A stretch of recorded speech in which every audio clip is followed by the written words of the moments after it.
बहुत बड़ा नाम तारीख में सरकार वैसे करनी का है। इतना बड़ा नाम कि आपको खैरुत ताबईन कहा गया है। हाँ, ऐसा आशिक खुदा की कसम मिल ही नहीं सकता, नजर ही नहीं आता ऐसा आशिक। एक दिन मेरा नबी मिंबर पे आया, फरमाया सहाबा मेरा एक गुलाम है, नाम वैसे कर्न का रहने वाला है, लेकिन रब उससे प्यार करता है, वो रब से प्यार करता है, और रब का इतना प्यारा है कि वो जब वो कुछ ठान लेता है तो रब को मनवा लेता है। ये मेरे नबी ने बात की है, मेरे नबी ने बात की है। या रसूल अल्लाह कौन है? का मेरा चाहने वाला है, हुजूर आपसे इतना प्यार करता है, कभी आया नहीं? मेरे नबी ने फरमाया मजबूरी है उसके आगे, उसके घर में माजूर माँ है। माजूर कैसी? उसको दिखता नहीं है और वो उसे छोड़ नहीं सकता है, वो माँ को नहीं छोड़ सकता, माँ उसे नहीं छोड़ सकती, वो मुझसे बड़ा प्यार करता है। जानते हैं यूं ही सरकार वैस करनी के तस्करे नहीं हो रहे। हुजूर से इश्क इतना था कि जब कोई मदीने शरीफ से आता ना, उससे पूछते कहाँ से आया है, वो कहता हुजूर का मदीना देख के आए। फिर आप कहते फिर तो तूने मेरे महबूब को भी देखा होगा, तो वो कहते हाँ। कहते बता मेरे महबूब का चेहरा कैसा था?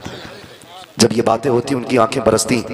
बता वो बोलते हैं तो कैसा लगता है, जब वो बातें करते हैं तो लब कैसे लगते हैं? का जब उनकी पलकें उठती हैं तो फिर तो गैरत के पर्दे खुदा की कसम कैसे लगते हैं वो।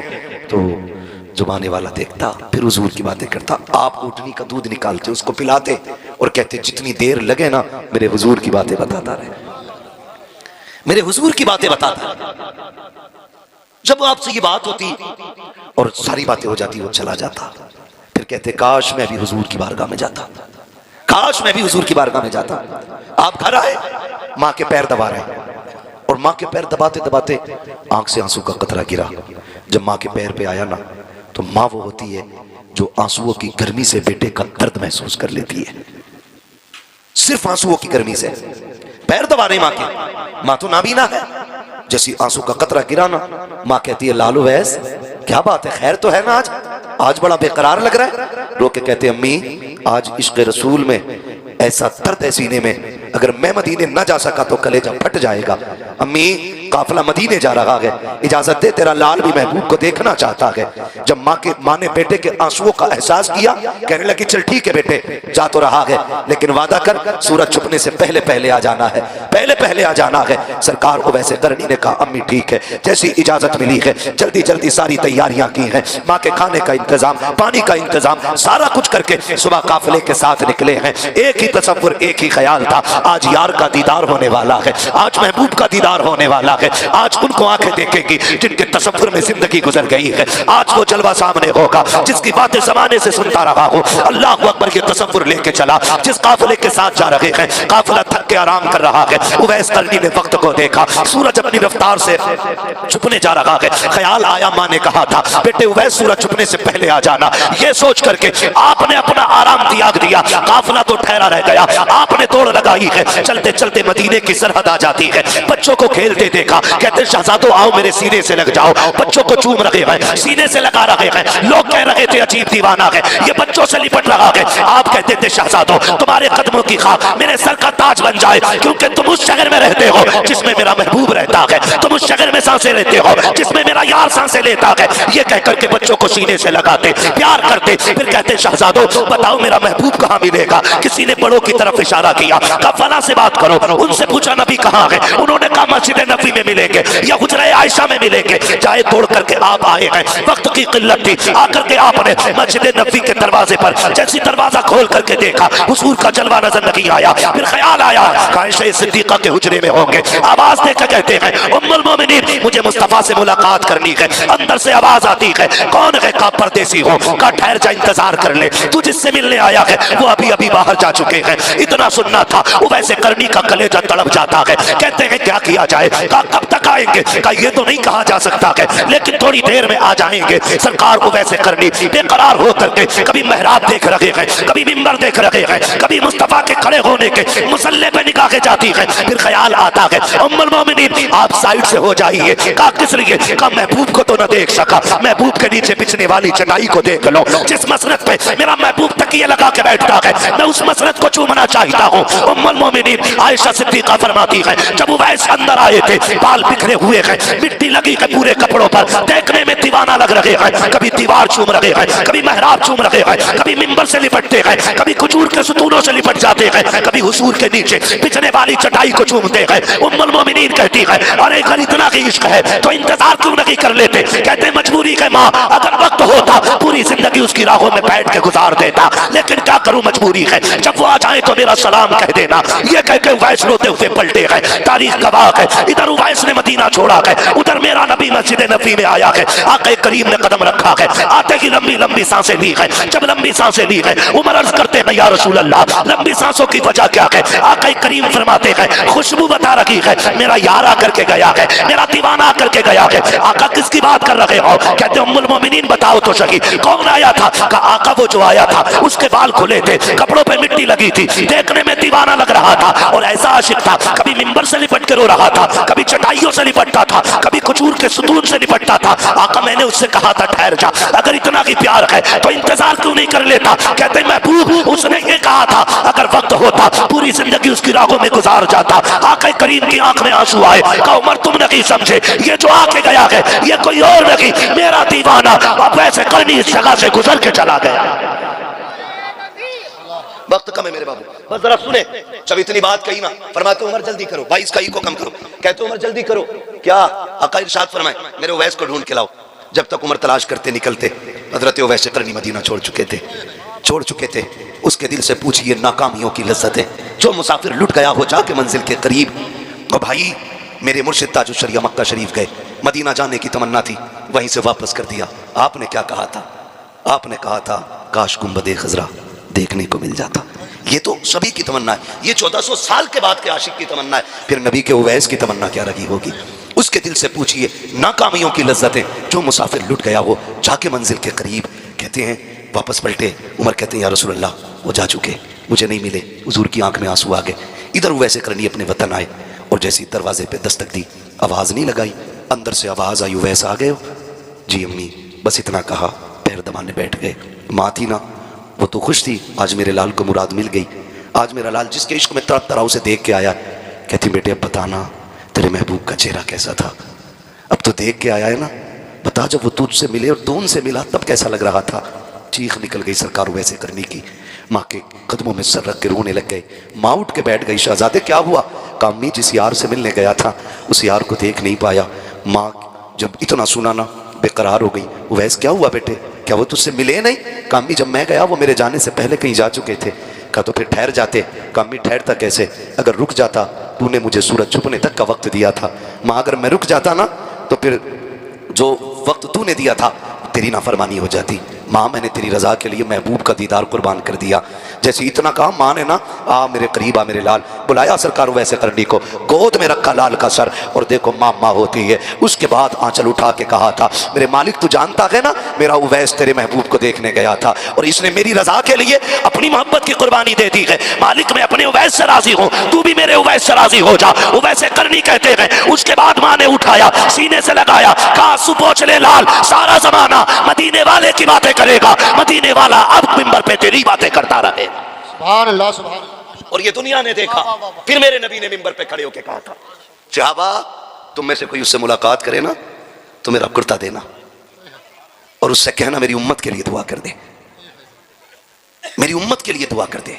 जमील कादरी ने कहा था रब्बे हबली उम्मती कहते हुए पैदा हुए, रब ने फरमाया कि बख्शा सलातु वस्सलाम, जिंदगी की जाहिरी आखिरी सांस तक मेरे नबी को उम्मत का गम सताता रहा। फिर भी ना कोई मिले ना उससे कहना मेरी उम्मत के लिए दुआ कर दे। हुजूर कौन सी? कहना कि बस इतना कह दे अल्लाह मेरी उम्मत को बख्श दे, मेरी उम्मत को बख्श दे। फिर वो वक्त आया हुजूर के विसाल के बाद हजरत उमर फारूक आजम और हजरत अली रज़ी अल्लाह तआला की मुलाकात हुई। ये हुजूर का कुर्ता लेकर के गए और आप जंगल में थे। कहा देखो भाई हुजूर ने बड़ी बातें की हैं, देखें ये भी कुछ पहचानते हैं कि नहीं। तो आप अपने जिक्र में मशगूल थे। हजरत उमर ने सलाम किया, आपने पीछे देखा भी नहीं मुड़ के और नाम लेकर के अमीरुल मोमिनीन का जवाब दे दिया। जब नाम लेकर के दिया कहा लगता है मैं अमीरुल मोमिनीन हूँ इसलिए मुझे जानते हो, अली तुम कहो। फिर जब अली ने सलाम किया ना तो आपने हजरत अली का नाम लेकर के जवाब दिया। कहने लगे तुम ही उवैस हो? कहा हाँ। आप फरमाने लगे बताइए कैसे आए हो? कहने लगे आप ये बताइए आपकी हमारी मुलाकात कभी नहीं हुई है, आपको हमारे बारे में किसने बताया? तो हज़रत उवैस करनी ने कहा था, जिसने तुमको मेरे बारे में बताया है उसी ने मुझको तुम्हारे बारे में बताया है। कहा तुम तो मिले भी नहीं हुजूर से, तुम तो मिले भी नहीं हुजूर से, फिर तुम्हें कैसे पता?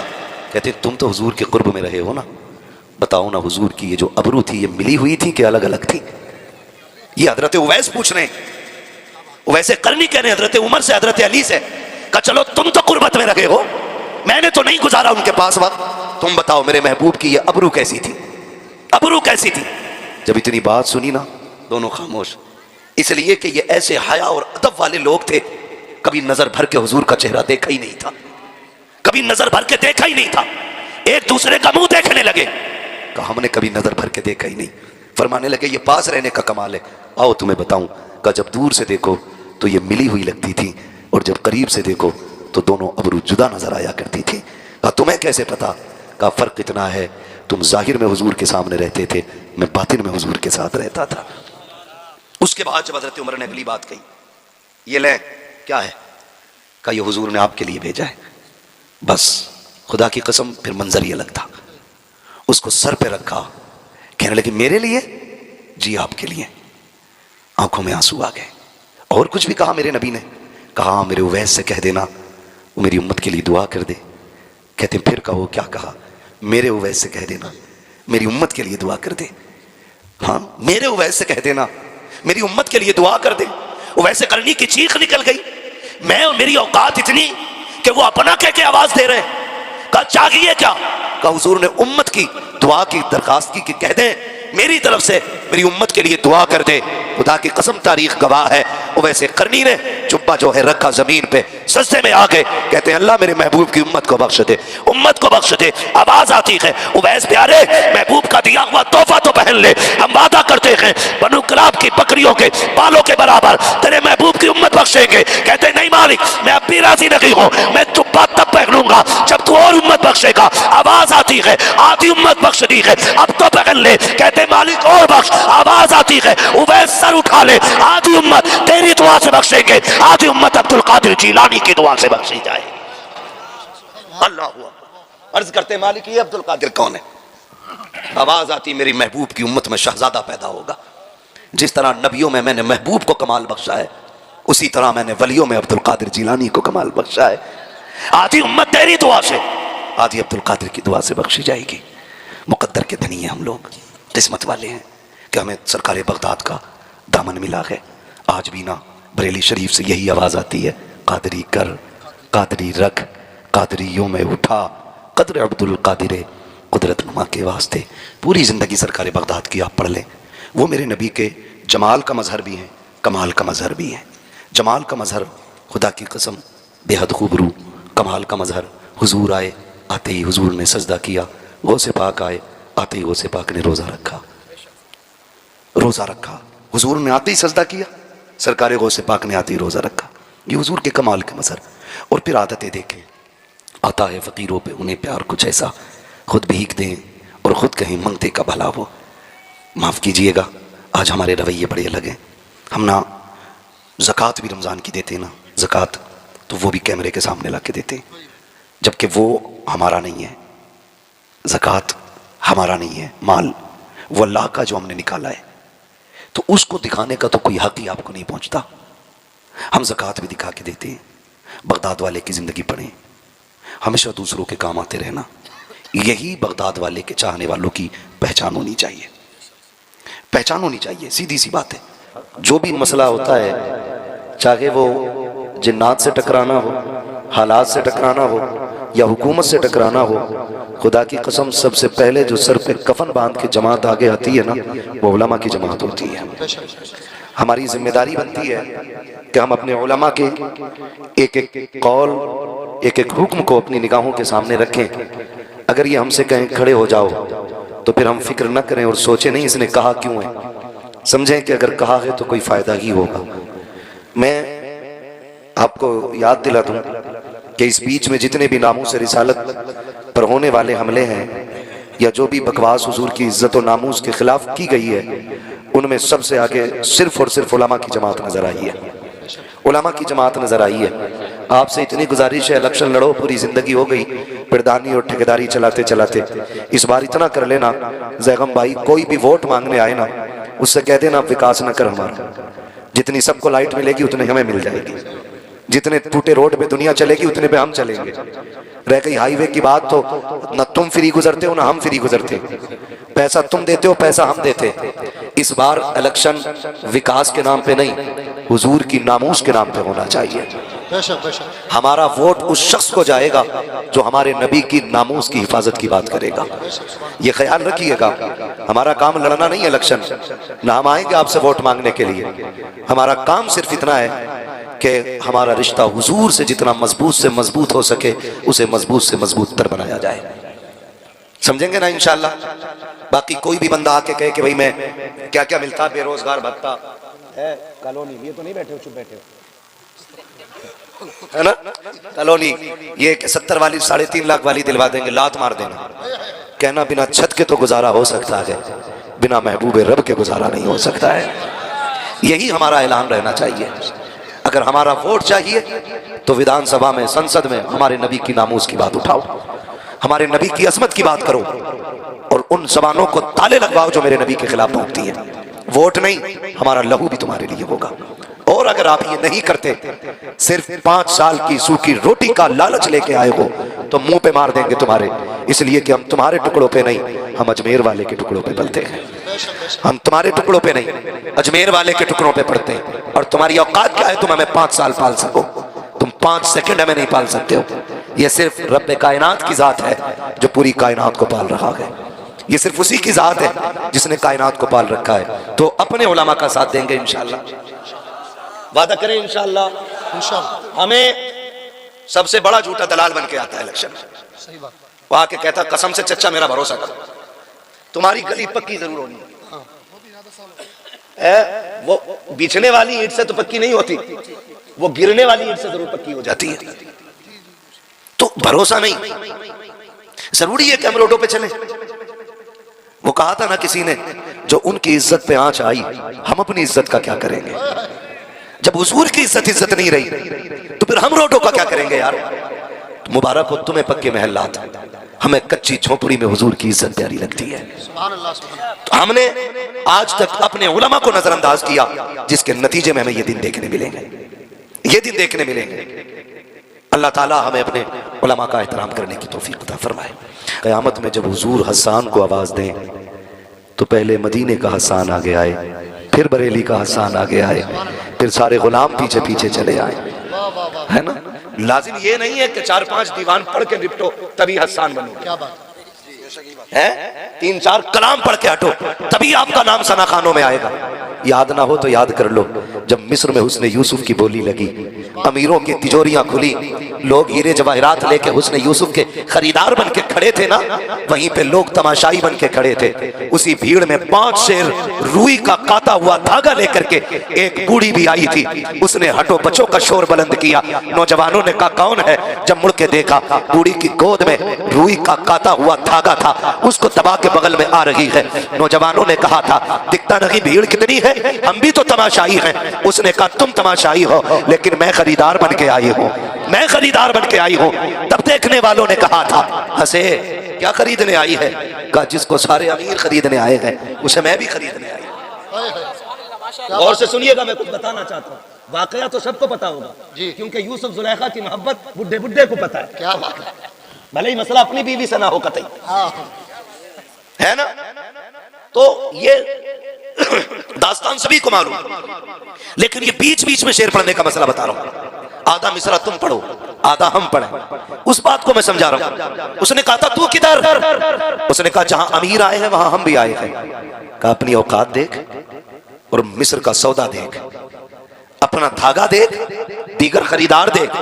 अजीजे मिस्र के हीरे जवाहिरात सारे चढ़ चुके हैं, लेकिन अभी यूसुफ के हुस्न का सानी तक ना बन सके हैं, हम पल्ला नहीं हो सके हैं। तू खरीदने आई है। उसने कहा हट पगले, जाने तो दे, लाइन में लगने दे। कहा लौट जा करेगी क्या? कहा अगर ना खरीद सकी कम से कम इतना तो हो जाएगा, खुदा कयामत में जब यूसुफ के खरीदारों को इज्जत अदा करेगा तो जहां अजीज खड़ा होगा वहीं पे ये गरीब बूढ़ी भी खड़ी हो जाएगी।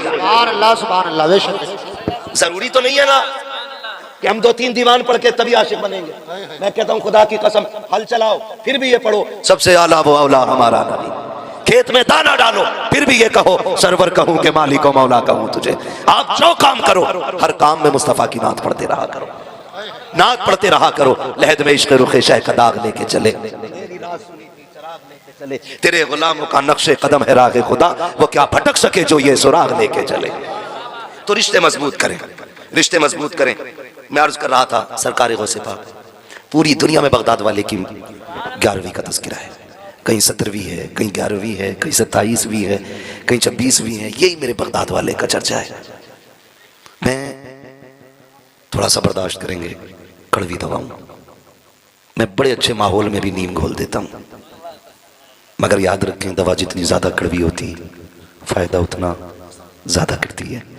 जिसे कड़वी दवा बर्दाश्त नहीं होती ना, फिर वो टेबलेट और खुराक से नहीं ऑपरेशन से ठीक हुआ करता है। दुआ करें अल्लाह हमारी बीमारी खुराकों से ही ख़त्म कर दे।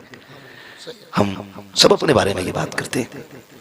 सरकार बगदाद जो आलम अरवाह में भी वली, माँ के शिकम में भी वली, और पैदा हुए फिर भी वली, और ऐसा वली ऐसा वली ऐसा वली जिसने माँ की गोद में बैठ के कहा था, माँ कायनात पे माँ का एहसान होता है, तुझ पे मेरा एहसान है। माँ ने कहा था अब्दुल कादिर कौन सा? फरमाने लगी अम्मी एक एहसान तो तब किया था मैंने जब आप घर में अकेली थी और एक फ़कीर आया था, उसने भीख मांगी थी, आपने पर्दे की आड़ से ना उसको जब भीख देना चाहिए, आपके हाथ के सोने के कंगन देख के उसकी नीयत बिगड़ी और वो हाथ के कंगन छीनना चाहता था। आपने आवाज़ दी थी या रब मेरी मदद फरमा। अम्मी क्या हुआ था? कहा बेटे शेर आया था, फाड़ के रख दिया था। मुस्कुरा के कहते हैं अम्मी वो कोई जंगल का शेर नहीं, तेरा ही अब्दुल कादिर जिलानी आया था। है ये शान बगदाद वाले की है, ये शान बगदाद वाले की। ये तमाम जिम्मेदार उलमा तशरीफ फरमा है और हमारे सरों के ताज बैठे हैं। एक बात कहूँ, करामत ये इस्तिकामत का अजर होती है। जो हम शरीयत पर मजबूती से पाबंदी से अमल करते हैं ना, उसके इनाम में जो रब की तरफ से तोहफा मिलता है उसे करामत कहते हैं। हमने पूरी जिंदगी बगदाद वाले की करामतें सुनी और अल्लाह करे सुनते रहें, लेकिन साथ में इस्तिकामत पे भी गौर करना चाहिए था, उनकी जिंदगी को भी देखना चाहिए था। उन्होंने जो जिंदगी में मुजाहिदे किए और जिन मराहिल से वो गुजरे वो भी याद होना चाहिए। ये तो दुनिया जानती है कि बगदाद वाले को मुर्गा पसंद था, लेकिन ये भी तो याद होना चाहिए।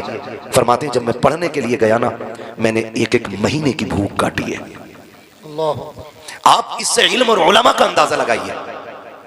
बगदाद वाला कहता मैंने एक एक महीने की भूख काटी, और कहते हैं ये हालत होती थी कि लोग मुझे मुर्दा समझ लेते थे, गुस्ल भी देते, कफन भी पहनाते।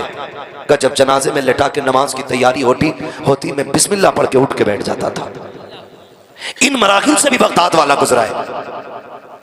हमें सिर्फ मुर्गे याद है, हमें ये याद है कि उनको मुर्गों को जिंदा करना आता है, ये भी तो याद करें। फरमाते हैं कि हम घर से चले थे, माने 40 सिक्के दिए थे, 40 सिक्के। मैं जैगम भाई आज भी यहाँ के अटक जाता हूँ कि जब चले तो माँ ने कहा था अब्दुल कादिर झूठ ना बोलना। जो आलम अरवाह में भी वली है, माँ के शिकम में भी वली है, और पैदा होने के बाद भी वली ही है, उससे माँ कह रही कि झूठ ना बोलना, इसमें क्या राज था? समझ में बात नहीं आती, आंखें अटक जाते। फिर खुद थोड़ी बहुत बगदाद की तरफ से रहनुमाई होती है, आवाज आती है पागल सिर्फ अब्दुल कादिर को न देख, अब्दुल कादिर की मां को भी तो देख। यहां मसला अब्दुल कादिर का नहीं, यहां मसला मां का है, मां का है। अम्मी ने क्या कहा था? अब्दुल कादिर 2 भाइयों, बाप ने 80 सिक्के छोड़े, 40 तुम ले जाओ, 40 भाई के लिए छोड़ दो, लेकिन इसको संभाल के लेके जाना, मैं तुम्हारे साथ नहीं आऊंगी। याद रखिएगा मां मां होती है, चाहे अब्दुल कादिर जिलानी की मां क्यों ना हो। कहती है मैं साथ नहीं आऊंगी, मुझे घर की जिम्मेदारियां भी संभालनी है, भाई भी तुम्हारा छोटा है, उसको भी देखना है, ये आप हिफाजत से लेके जाइएगा। माँ ने सदरी में रख के सिली, फिर कहा था बेटे झूठ नहीं बोलना, झूठ नहीं बोलना। आपने हाथ में हाथ दिया, अम्मी झूठ नहीं बोलेंगे। आए निकले, डाकुओं ने लूटा, सबको पता है। बारी सरकार बगदाद की आई, तुम पे क्या है, तुम पे क्या है? फरमाने लगे मुझ पे भी 40 सिक्के। किधर है? सदरी में। कहा मिल तो नहीं रहे? कहा अम्मी ने सिल दिए। कहा दिखाओ ना। सिलाई तोड़ी, खन खन सिक्के गिरे। हैरत होती है, सिक्के गिरे ना।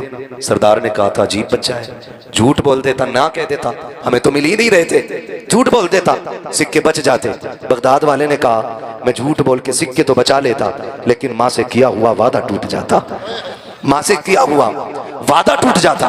बगदाद वाला कहता है माँ की जबान पर 40 तो क्या, ऐसे 1000 सिक्के कुर्बान किए जा सकते हैं। आपसे इतना कहना चाहता हूँ, जिस बगदाद वाले की दुनिया 11वीं खा रही है, जिसका सदका खा रही है, जिसके नाम पे हम लोग पल रहे हैं, उसने माँ का एहतराम किस कमाल का किया है। आप जरा सोचे तो सही। आज कागज के सिक्के होते, कागज के पैसे होते हैं, कल सोने के पैसे होते थे। हम सोने के नहीं, कागज के पैसों के लिए माँ बाप छोड़ देते हैं। बगदाद वाले ने सोने के सिक्के छोड़े हैं, माँ से किया हुआ वादा नहीं तोड़ा है। ओ दुनिया वालों, ख्याल रखना, याद रखिएगा, जो तरक्कियां, जो बरकतें, जो अजमतें सजदे और रुकू और सुजूद और क़याम से नहीं मिलती है, जो दिनों रात के मुजाहिदों से नहीं मिलती है, रब ने माँ को वो कमाल बख्शा है कि जो तरक्कियां 12 बरस की इबादत से नहीं, वो माँ की दुआओं से खुदा अता फरमा दिया कर। बेशक नारे तकबीर, नारे रिसालत, उलमाए अहले सुन्नत, अज़मते वालिदैन, अज़मते गौसे पाक, सुभान अल्लाह। हम कितने अच्छे लोग हैं। बगदाद वाला कहता मेरी माँ का वादा टूट जाता। हम खाने पे बैठे, जैगम भाई ये सबका, हम सबका हाल है, खाने पे बैठे, अचानक फोन की घंटी बजी, सरकारी प्लेट।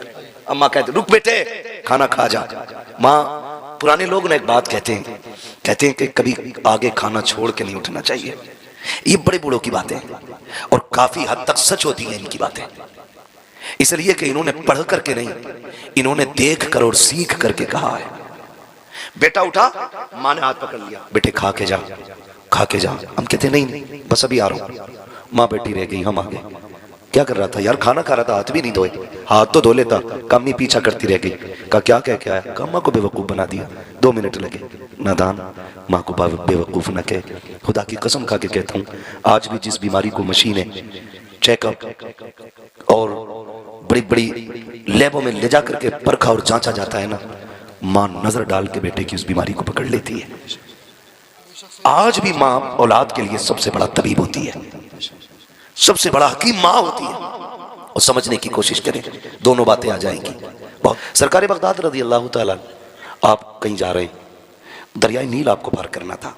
आपने देखा एक शख्स ना खड़ा हुआ किनारे पे रो रहा है, किनारे पे खड़ा रो रहा है। आपने पूछा बात क्या है? उसने कहा हुजूर दरिया पार करना था, किराया नहीं है, और ना कश्ती वाले ने ना मार के भगा दिया। आपने वहीं खड़े खड़े शागिर्द को हुक्म दिया, कहा मेरी दरसगाह में सोने के सिक्कों की थैली रखी है, वो उठा के ला। शागिर्द गया, ला के थैली दी, हुजूर ये ले। आपने वो ली, कश्ती वाले को दी कि ये ले। उसने कहा हुजूर ये किस चीज़ की? फरमाने लगे इस गरीब को तूने इसलिए दरिया पार नहीं कराया कि इसके पास किराया नहीं था, ये सारे ही रख ले।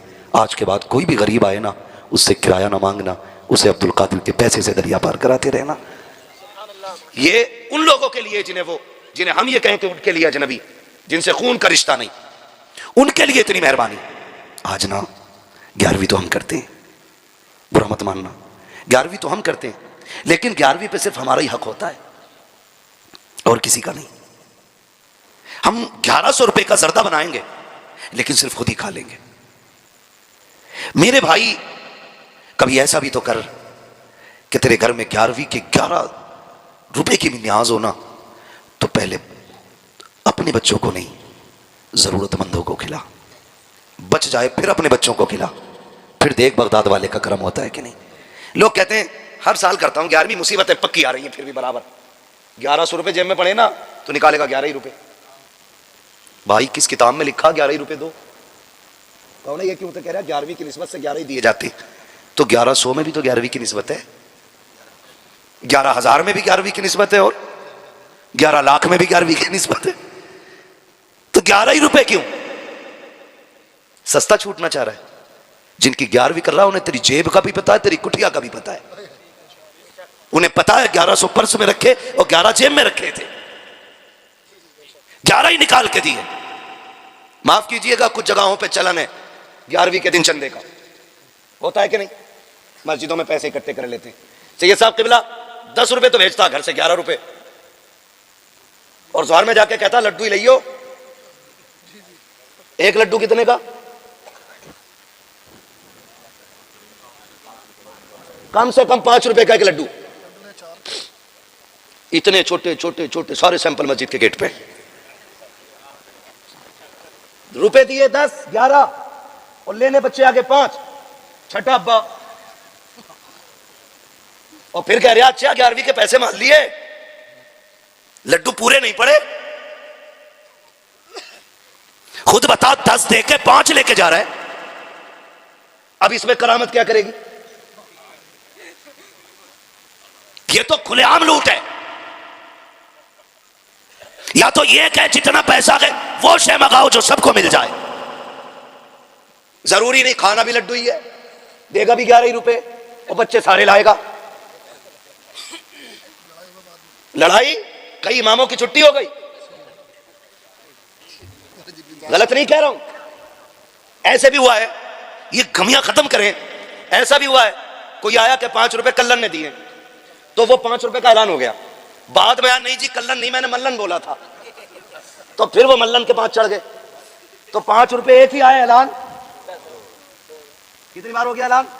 बोले जरा, आप बोल सकते हैं ना, मुंह में गुटखा तो नहीं है किसी के। बगदाद वाले की महफिल है, मुंह साफ करके बैठा करो, वरना ऐसा थप्पड़ मारेंगे कयामत तक नस्लों में दांत नहीं जमेंगे। क्योंकि अल्हामा कह रहे हैं गौस वो तीखा तेरा, मर के भी चैन से सोता नहीं मारा तेरा। महफिलों का अदब किया करो। बगदाद वाले की महफिल है, हल्के में मत लेना। तकरीर के बीच में चील बोल जाए, पट्ट से नीचे खत्म। और फिर जब जलाल से बाहर निकले, इसे क्या हो गया कि आप ही ने तो कहा था कि ये चुप क्यों नहीं होती है? कहा मर गई? कहा फरमाया कुम बेइज़्निल्लाह।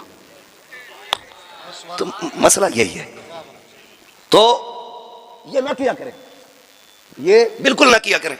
2 बार ऐलान हो जा तो कुछ इतने बड़े फित्तीन कापी लेके बैठे रहते हैं। हाँ सब लिख रहा कितने ऐलान हुए। और फिर आके कह रहे कितने आए थे इमाम साहब पैसे? इमाम साहब ने कहा 713 रुपए। कह रहा हूं एक बार और जोड़ लो।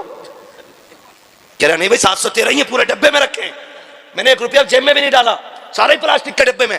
कह रहा नहीं नहीं मुझे पता है, क्यों तू बगदाद वाले की चौखट से उठ के आया है, तुझे पता है। कह रहा ये देखो कापी। फिर निकाला इसने नाम अमाल और अपना जुर्म डाल दिया इमाम की खोपड़ी है। 10-5 इधर उधर हो गए। अगर ये नाम भूल गया तो कह रहा बरकत है इमाम साहब के ऐलान में, नाम कम थे पैसे ज्यादा निकले, तो फिर करामत हो गई इमाम की। और अगर इमाम ने कोई नाम दोबारा बोल दिया और रुपया कम निकला तो फिर आफत आ गई इमाम की। तो ऐसे लोगों से भी बचें, ये रवैया गलत है। अल्लाह ने तौफीक दी हस्ब हैसियत 11वीं कर, और फिर देख अल्लाह कितनी बरकत अता फरमाता है। नाम के लिए नहीं, काम के लिए 11वीं करें। काम के लिए 11वीं करें, नाम के लिए नहीं, दिखावे के लिए नहीं। कहीं भी चले जाओ, आके ना जो 11वीं कराता है ऐसा बैठता है, कुछ भी नहीं होता और लगा है सैयद साहब आए। हाँ ऐसा हजरत आगा सदरी पहन के पगड़ी बांध के, उतने हम पे भी कपड़े नहीं होते जितने उस ठलुए पे होते हैं। कौन है? यही है मालिक। वो चाहते मेरे खुतबे पड़े जाएं। नहीं ऐसा नहीं, बगदाद वाले के नाम का लंगर है। आका बन के नहीं, नौकर बन के खिला, नौकर बन के खिला, तमाशा ना बना। जब भी कोई पूछे क्या है, अपना कुछ नहीं, सारा ही बगदाद से आ रहा है, सारा ही बगदाद से आ रहा है। खाते हैं तेरे इधर का, पीते हैं तेरे इधर का, पानी है तेरा पानी, दाना है तेरा दाना, है तेरा दाना। लेकिन मैं जो अर्ज कर रहा था आपसे, मैं कह रहा था थोड़ा सा दिलों में कुशादगी लाइए, कुशादगी। दिल बड़े तंग हो गए। 11वीं भी करेगा ना तो अपने बाल को बांट दे बैठा के लाइन से, ताकि बांटने का भी मजा आ जाए और घर के घर में भी रह जाए। हाँ बाहर भी ना जाए और शोर भी हो जाए, लाओ भी मुझे दे दो, मुझे दे दो, पूरे मजे घर में ले रहा है। ये नहीं, दिलों में जगह पैदा करो। 11वीं के अलावा भी अगर आपके दस्तरखान पे किसी के लिए जगह है तो समझ लेना रहमत के दरवाजे खुले हुए हैं। रहमत के दरवाजे फिर भी खुले हुए हैं। अभी कुछ दिन पहले की कहानी है, हम ना कंजूस तबीयत हो गए। डॉक्टर को 1 लाख दें, 5 लाख दे देंगे, अपने सगे रिश्तेदारों को 5 पैसे देने तैयार नहीं। डॉक्टर को 5 लाख भी दे देंगे। एक बंदे को अभी ब्लड कैंसर हुआ, नापास कर दिया गया। उसके बाद बहुत सारी प्रॉपर्टी थी, उसने सोचा लगाओ आग अभी से, वैसे ही 2.5 महीने का वक्त है हमारे पास जीने के लिए। बहुत गौर से सुनिएगा, कितने दिन का? 2.5 महीने का। जब आया ना, उसने सारी संपत्ति बेच दी, 2.5 महीने तो जीना ही है। आया अपने वतन आया, जब रिश्तेदारों में खानदान में आया ना, तो अपने बच्चों को पता चला कि बाप ने बिजनेस खत्म कर दिया, सब कुछ बेच डाला है। अपने बच्चे ना बातें करने लग गए, क्या करने आया?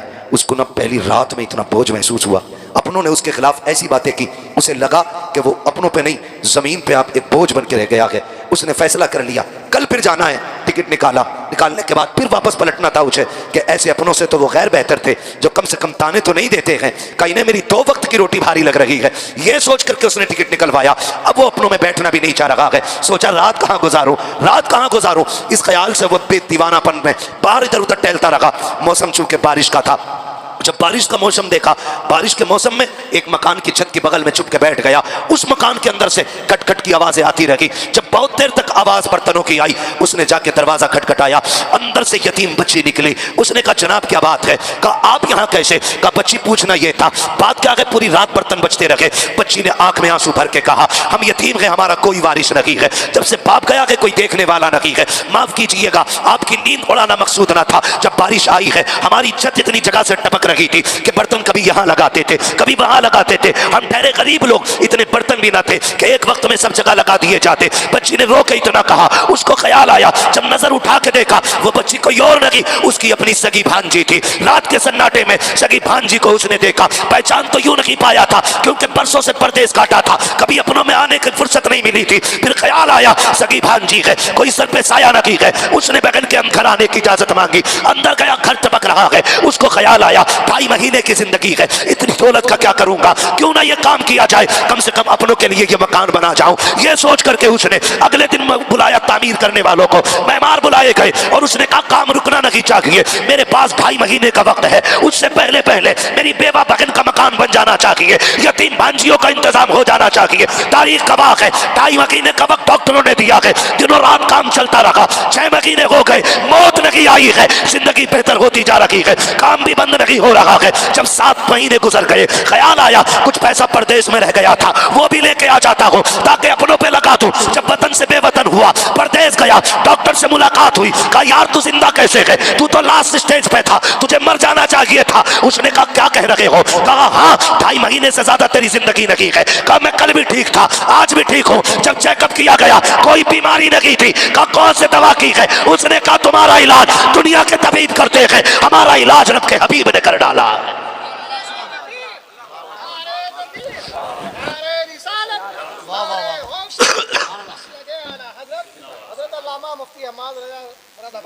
उसने कहा कि मैं गया, मेरे महबूब ने फरमाया कि अपनों का ख्याल रखो, पड़ोसी का ख्याल रखो, यतीमों का ख्याल रखो।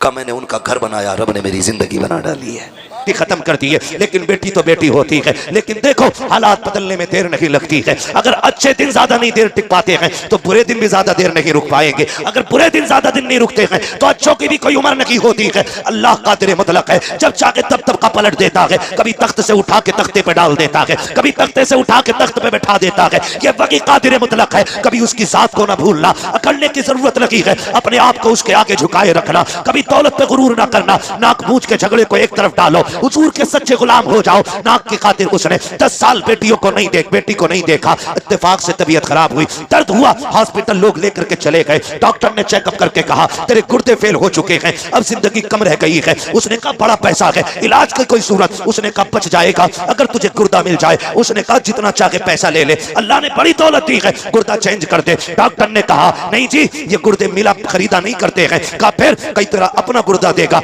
उसके बाद तेरी जिंदगी बच पाएगी। बड़ा घमंड था उसे 4 बेटों पर, बड़ा गुरूर था उसको बेटों पर। उसने कहा 4 बेटों के लिए जिंदगी कुर्बान कर दी, पूरा हो गया, इन्हें पढ़ाते लिखाते, क्या ये मेरे लिए इतना नहीं कर सकते? उसने कहा बुलाओ बेटों को। 4 बेटों को जब बुलाया गया, सबसे पहले बाप ने बड़े बेटे से कहा बेटे मैं कुछ और दिन जीना चाहता हूँ, तुम्हारे बीच रहना चाहता हूँ। डॉक्टर ने कहा जीना है तो एक गुर्दा लाना पड़ेगा, बेटे एक गुर्दा दे दे, मैं भी तेरे साथ कुछ दिन जी लूं। बेटे ने इतना सुना, लहजे बदल गए बेटे के। उसने कहा तुम अपनी जिंदगी बर्बाद कर चुके हो, हमारी क्यों बर्बाद करना चाहते हो? हम गुर्दा दे करके अपनी जिंदगी बर्बाद नहीं करेंगे। देंगे। जब बेटे ने इतना कहा, उसने दूसरे बेटे की तरफ देखा, उसका भी यही जवाब, तीसरे बेटे की तरफ देखा, उसका भी यही जवाब, सबने इनकार कर दिया। फिर आज आंखों में एहसास के आंसू आए हैं। ख्याल आता है मैंने इनके लिए जिंदगी बर्बाद की, जिन्हें मेरी एक सांस अच्छी नहीं लग रही है, जिनको जिंदगी मेरी प्यारी नहीं लग रही है। ओ खुदा का वास्ता, बाप की इज्जत किया करो, बाप की कदर किया करो। अगर बाप जान भी मांग ले, हंसते हंसते दे दिया करो, इसलिए कि तेरी जान बाप की उस रात की कीमत नहीं चुका सकती है, जब वो रात को आधी रात में मजदूरी करके पैदल आया था,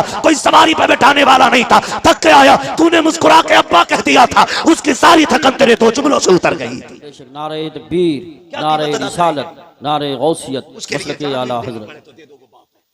वो बाप है। और नौजवानों में तुमसे कह दूं, बाप एक दरख्त है, औलाद एक टहनी है। याद रखिएगा, टहनी कितनी भी मजबूत और हरी भरी क्यों ना हो, अगर जड़ से जुदा हो जाती है, तने से टूट जाती है, तो फिर वो हरी नहीं रहती है। बेशक बेशक, ये याद रखना, फिर वो हरी नहीं रहती है। जो औलाद माँ बाप के साये में परवरिश पाती है, उसके वजूद की नशो नुमई अलग होती है। और जो बाप से दूर रहते हैं, वो जिस्म कभी फल नहीं पाते। बेशक, इसलिए कि बाप का साया ही बेहिसाब बरकत वाला होता है, बेहिसाब बरकत वाला। टूट गया बाप, डॉक्टर से कहा चल यार, मुकद्दर में जिंदगी की चंद सांसें हैं, हॉस्पिटल ले चल, इलाज कर। उसने कहा क्या इलाज करना, गुर्दे फेल, फिर आदमी खत्म। कहा कोई तो दवा होगी। कहा कोशिश करता हूं, बचना नहीं है, कुछ सांसें अगर हिफाजत से आ जाएं। उसने कहा ठीक। भर्ती हुआ, बेटे लौट गए, बाप नाराज हो गया। जब ये हादसा हॉस्पिटल में हुआ ना, तो बात खानदान तक पहुंची, चलते चलते रिश्तेदारियों में पहुंची, फिर ये बात चलते चलते उस बेटी के दरवाजे तक पहुंच गई जिसके दरवाजे पे 10 साल से बाप नहीं गया था। उसके दरवाजे पे पहुंची जिसके दरवाजे पे 10 साल से बाप नहीं गया। उसे पता चला बाप के गुर्दे फेल हो चुके हैं। डॉक्टर ने गुर्दा मांगा है, भाइयों ने देने से इनकार कर दिया कि कोई अपना ही देगा तब जिंदगी बचेगी। 6 माह के बच्चे को सी कहा, अब कहां तलाश करूं, का मैं क्या बताऊं, का कोई तो रास्ता होगा। उसने कहा याद आया, जाते जाते एक तहरीर दे करके गई थी। उसने अपने केबिन में जाकर के डेस्क से वो कागज निकाला, ला के दे दिया। का जाते जाते उसने ये दिया था। जैसे उसने उसको खोल करके पढ़ा है, अभी पहली लाइन पढ़ी है, चीख निकल जाती है, शरीर पर बैठ जाता है। डॉक्टर ने कहा यार बता तो सही, इस तहरीर में ऐसा क्या लिखा है कि तू खुद को ना संभाल सका। उसने कहा डॉक्टर मैं वो कमनसीब बाप हूं जो 10 साल से अपनी बेटी के दरवाजे नहीं गया था। ये जो खत है मेरी उसी बेटी का खत है। का इसमें लिखा क्या है, बच्ची का खत पढ़ के तो सुना। उसमें लिखा था अब्बा जी तेरी बेबस और मजबूर बेटी का सलाम, तेरी बारगाह में कबूल हो। अब्बा मैं वो कमनसीब बेटी हूं, 10 साल से तू जिसके दरवाजे पे नहीं आया। अब्बा मुझे ये नहीं पता मेरी खता क्या है, मेरा कसूर क्या है, मैंने तेरा बिगाड़ा क्या था। अब्बा जी तुझे क्या बताऊं, 10 सालों में जितनी ईदें आई हैं, दुनिया चांद देखने के लिए छत पे चढ़ती है, लेकिन मैं अपना चांद देखने के लिए दरवाजे पे आती हूँ। अब्बा जब चांद नजर आता है लोग मुबारकबादियां देते हैं, मेरे बच्चे भी आके कहते मां सब ने तो कपड़े पहन लिए हैं, तुम कब पहनोगी। तो मैं कह देती हूँ ए बेटे जब तुम्हारा चांद दिख गया तुम्हारी ईद हो गई है, अभी मेरा चांद नजर नहीं आया है। जब मेरा चांद नजर आएगा तब मेरी ईद होगी। अपने बच्चों से ये कह दिया करती हूँ अब्बा 10 साल हो गए तू पलट करके नहीं आया, ए मेरे बाप तूने 4 मीलें बेटों के नाम कर दी। जायदाद में मुझे फूटी कोड़ी रखी थी। अब्बा मैं तुझसे नाराज नहीं हूँ, मुझे तेरी नाराजगी की वजह तो नहीं मालूम है, लेकिन मेरे बाप मैं तुझे गुर्दा देने आ गई हूँ, नाराज ना होना। अब्बा मैं तुझे तकलीफ देना नहीं चाहती, ये जो गुर्दा दे रखी हूं ये तुझ पे एहसान नहीं किया है मैंने। ए मेरे बाप तूने 18 साल सीने से लगा के पाल लिया था, तो अगर जायदाद न दी तो क्या हुआ, 18 साल रोटी तो खिला दी थी, 18 साल बेटी कह के आवाज तो दिया था, 18 साल तूने सीने से लगा के रखा था। ये तेरा एहसान इतना बड़ा है, अगर इसी के बदले में जान भी मांगेगा अब्बा तेरी बेटी हंसते हंसते जान दे दूंगी। मेरे बाप मुझे पता चला तुझे गुर्दे की जरूरत है, बेटियों ने बेटों ने इनकार कर दिया है। अब्बा मैं तेरी बेटी ठहरी, मैं बर्दाश्त न कर सकी, मैं तुझे गुर्दा दे करके जा रखी हूं और एहसान नहीं किया है, इसकी कोई कीमत भी नहीं मांगती हूं। अब्बा तेरी मर्जी है, ईद पे आना या मत आना, बेटी से मुलाकात करना या ना करना। उसने आखिरी जुमले लिखे थे कि अब्बा तेरी बेटी इतना चाहती है, अगर तुम मुझसे राजी हो गया है तो इतना कर देना, जब मेरे इंतकाल की खबर तुझे आ जाए तो बेटी के जनाजे में आकर के शामिल हो जाना। इसलिए कि अब्बा अगर तू जनाजे में नहीं होगा दुनिया कहेगी ये बदनसीब बेटी का जनाजा है। मेरी ख्वाहिश तो ये है कि मेरे जनाजे में सबसे पहले लगने वाला काम था मेरे बाप का हो, ताकि दुनिया कहे ये बदनसीब का नहीं बल्कि खुशनसीब बेटी का जनाजा जा रहा। अल्लाह अकबर। ये बेटी होती है, कभी कभी बेटे वो नहीं कर पाते जो बेटियां कर जाती है। इन्हीं बेटियों को बचाने के लिए मेरा नबी आया, इन्हीं बेटियों को जिंदगी मेरे नबी ने दी है, इन बेटियों पे एहसान है मेरे नबी का। और मैं कहता हूं मेरी बहन मेरी बेटी कभी तेरे सर से दुपट्टा उतरने लगे ना तो महबूब की गार के रोने वाली हालतों को याद कर लेना। कुछ भी याद ना कर सके तो वो याद कर लेना, तू तो पैदा होते ही मार दी जाती। ये जो घर में तेरी खिलखिलाहट और तेरी मुस्कुराहट है खुदा की कसम ये मेरे नबी के सदके में बची हुई है। मेरे हुजूर के सदके से बची हुई है। हुजूर ने कितनी इज्जत दे दी। तुझे बाप मार देता था, माथे पे पसीना तक नहीं आता था। जिस दिन से मेरे नबी ने कहा मेरी बेटी मेरे जिगर का टुकड़ा है, जाओ 80 साल का बुढ़ा भी रक्षा चला रहा है, उससे पूछना अब्बा ये उम्र लक्ष्य की तो नहीं है? वो कहेगा अल्लाह ने एक बेटी और दी है, घर में रह गई है, बस एक तमन्ना है उसके हाथ पीले कर दूं। खुदा की कसम आज 80 साल का बेटा मुस्कुरा के लोगों का बोझ खींच रहा है, उससे पूछ क्यों खींच रहा है? वो कहेगा मेरे नबी ने कहा है जिसने बेटी को इज्जत से रुखसत कर दिया उसकी जन्नत की जमानत मदीने वाला दे के जा रहा है। अल्लाह अकबर। ये इज्जत है मेरे महबूब के सदके में। लोगों हमें होश से काम लेने की जरूरत है। जिस नबी के सदके में हमें माँ मिली है, बेटी मिली है, बहन मिली है, बाप मिला है, रिश्तों की इज्जत मिली है, कदर मिली है, अपनों की पहचान मिली है, हमारे उस नबी को हमारे होते हुए कोई कुत्ता भौंक दे, हो ही नहीं सकता, हो ही नहीं सकता है। हम तो कहते हैं हुकूमत वक्त को भी दो टोक फैसला करना चाहिए। जी जी दो टोक फैसला करे हुकूमत वक्त, या तो ये कहे हम इसको कैद नहीं करेंगे या सजा नहीं देंगे, और अगर मुल्क में संविधान है, अदलिया नाम की कोई चीज है, तो सबसे पहले इस कुत्ते को उठा के फांसी के फंदे पे चढ़ाओ। इसलिए कि मैं नहीं, पूरी दुनिया, और दुनिया का सबसे बड़ा पेज गूगल, जाके सर्च करो सबसे अच्छा इंसान कौन है, सबसे ऊपर लिखा जाता है। गूगल पे सर्च करोगे लिख के आता दुनिया के सबसे अच्छे इंसान को मोहम्मद रसूलुल्लाह कहा जाता है। सुभान अल्लाह माशाअल्लाह। बस मजबूर ना करें किसी को रोड पे निकलने के लिए, मजबूर ना करें किसी को रोड पे उतर करके गुस्सा दिखाने के लिए।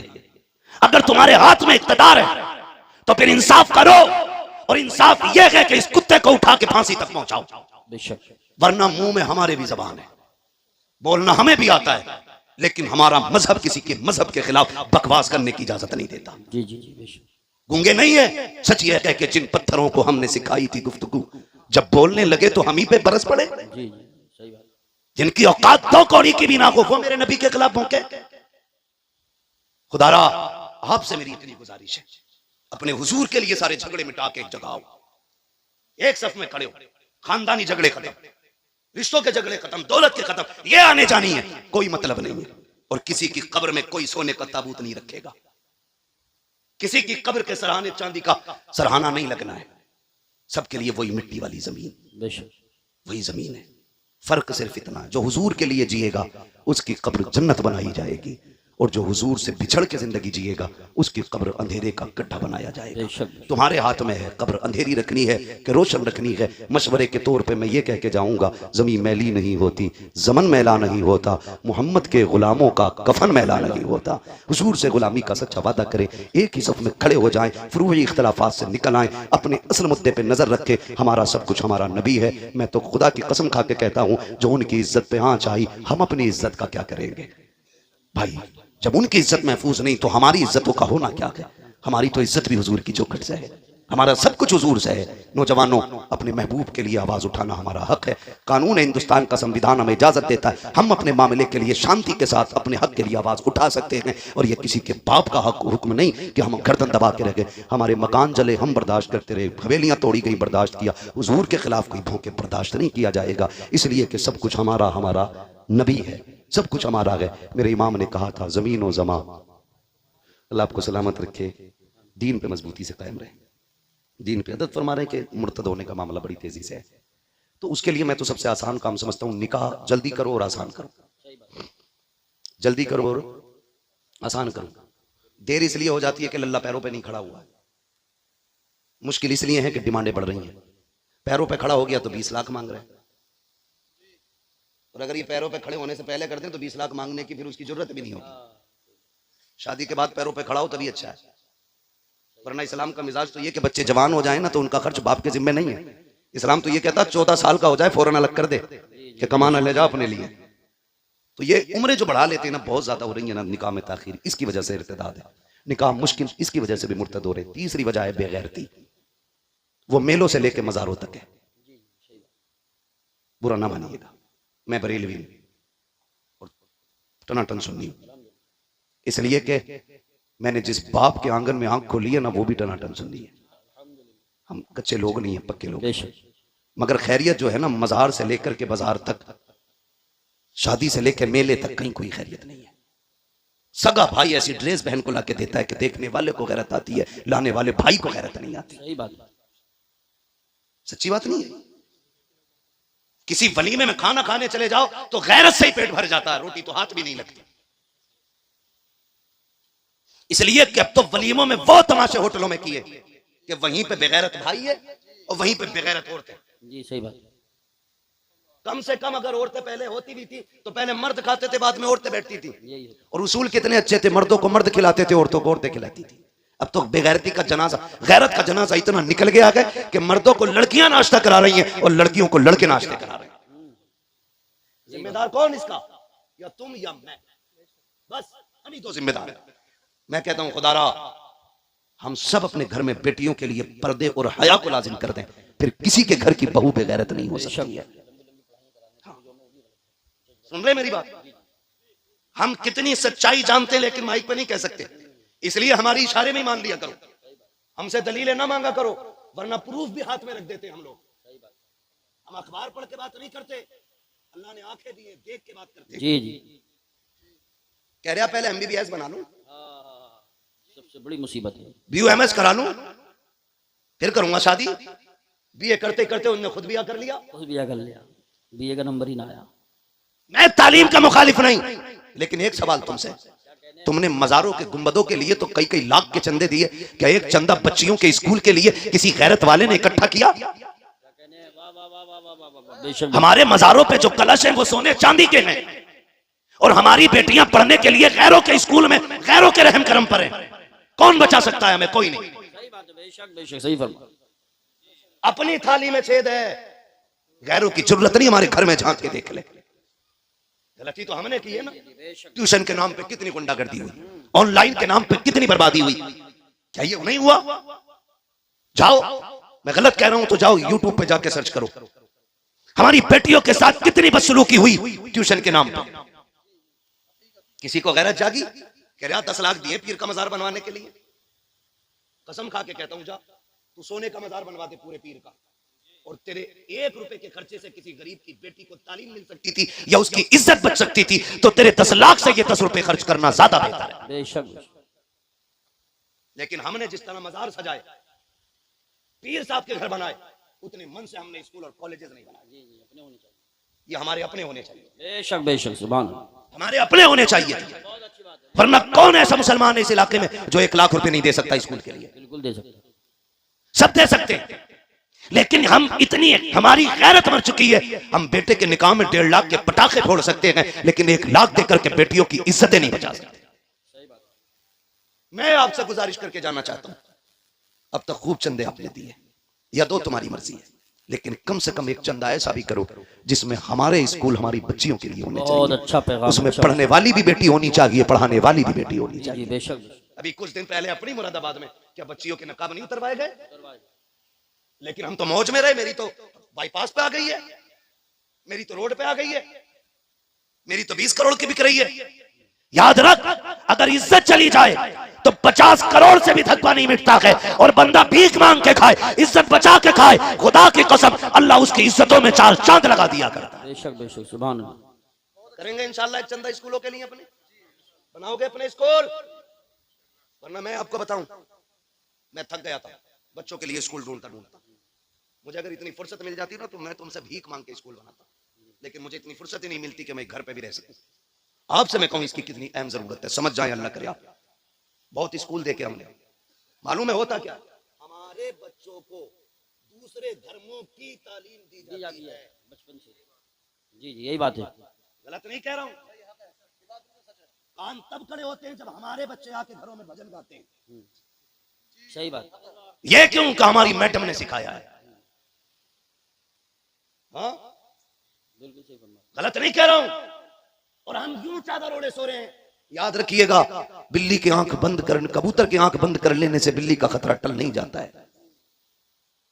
तुम अगर ये सोचे बैठे हो मेरी तो एक ये संभाल लूंगा, तेरी एक नहीं है, ये जितनी कलमा पढ़ने वाली है सारी तेरी बेटी, बेशक यही बात, तेरी बेटियां हैं सारी। इसलिए सबके बारे में सोचना होगा। और मैं बहन बेटियों से गुजारिश करूंगा, खुदा की कसम खा के कहता हूं, तुमसे कोई भी कितना बड़ा सोने का लालच, बिल्डिंग का लालच, तुम्हारी इज्जत का लालच, तुम्हारी शान और शौकत का, खिदमत का लालच देख, मैं कसम खा के कहता हूं तुझसे तेरे बाप से ज्यादा दुनिया में कोई मर्द प्यार नहीं कर सकता है। बेशक। हर बेटी को मेरा चैलेंज है। मैं कहूं मैं अपनी बीवी से प्यार करता हूं, नहीं, मैं उतना नहीं कर सकता जितना उसका बाप उससे प्यार करता होगा। बेशक बेशक। आप रानी बना के रख सकते हो बीवी को, लेकिन ये जिगर का टुकड़ा सिर्फ बाप का होती है।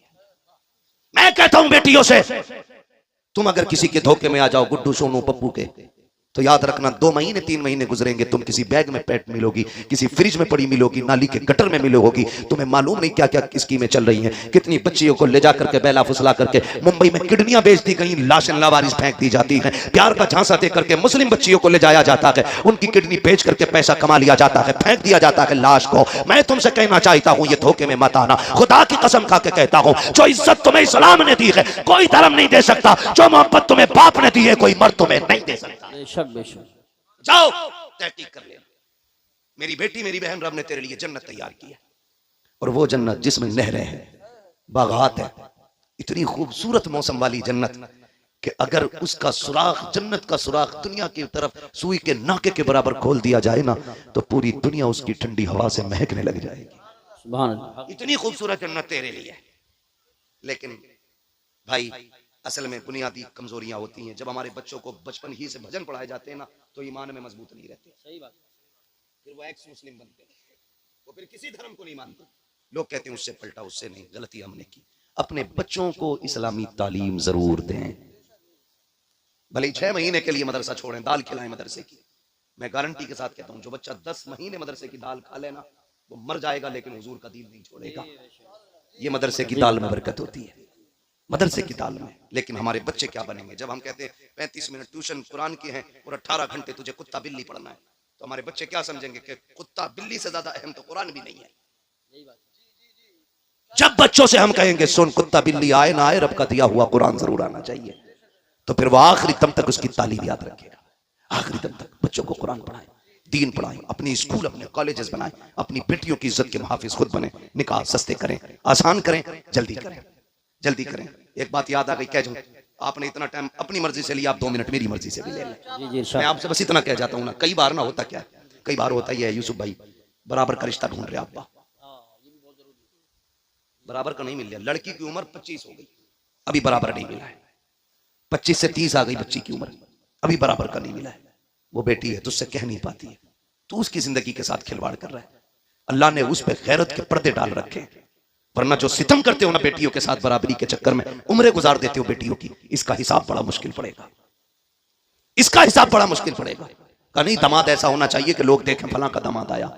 अभी नहीं देखेंगे, अलबत्ता मरेगा ना तो सब देखेंगे कि किस हाल में जा रहा है। दामाद ऐसा मत देख कि लोग रास्ते खाली कर दें, दामाद ऐसा देख अगर मरे तो लोग बढ़ बढ़ के कंधा दें, बढ़ बढ़ के कंधा दें। ये असल इज्जत होती है, क्योंकि खुदा की कसम लहद में इश्क़ रुख़ शह का दाग लेके चले, अंधेरी रात सुनी थी चिराग लेके चले, तेरे गुलामों का नक्शे कदम है राह खुदा, वो क्या भटक सके जो ये सुराग लेके चले। इसलिए आपसे गुजारिश है, बराबरी के चक्कर में बच्चियों की उम्र ज़ाय न करें। अगर आप सिर्फ इस पे कंट्रोल कर लें, वक्त पे बच्ची और बच्चियों की शादियां करने लगे, तो बहुत सारी बुराइयों का दरवाजा बंद हो जाएगा। करेंगे इंशाअल्लाह। लक़द कान लकुम फ़ी रसूलिल्लाहि उस्वतुन हसना, मेरे महबूब की जिंदगी आपके लिए बेहतरीन नमूना है।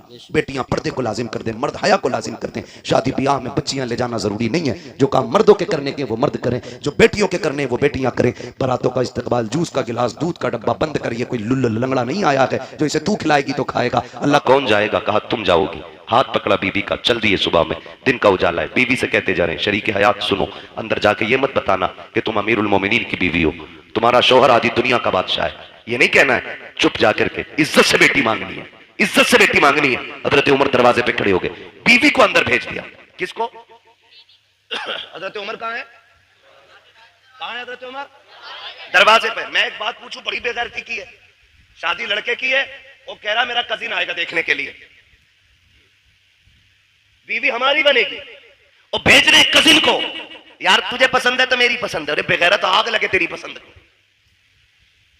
शर्म नहीं आती?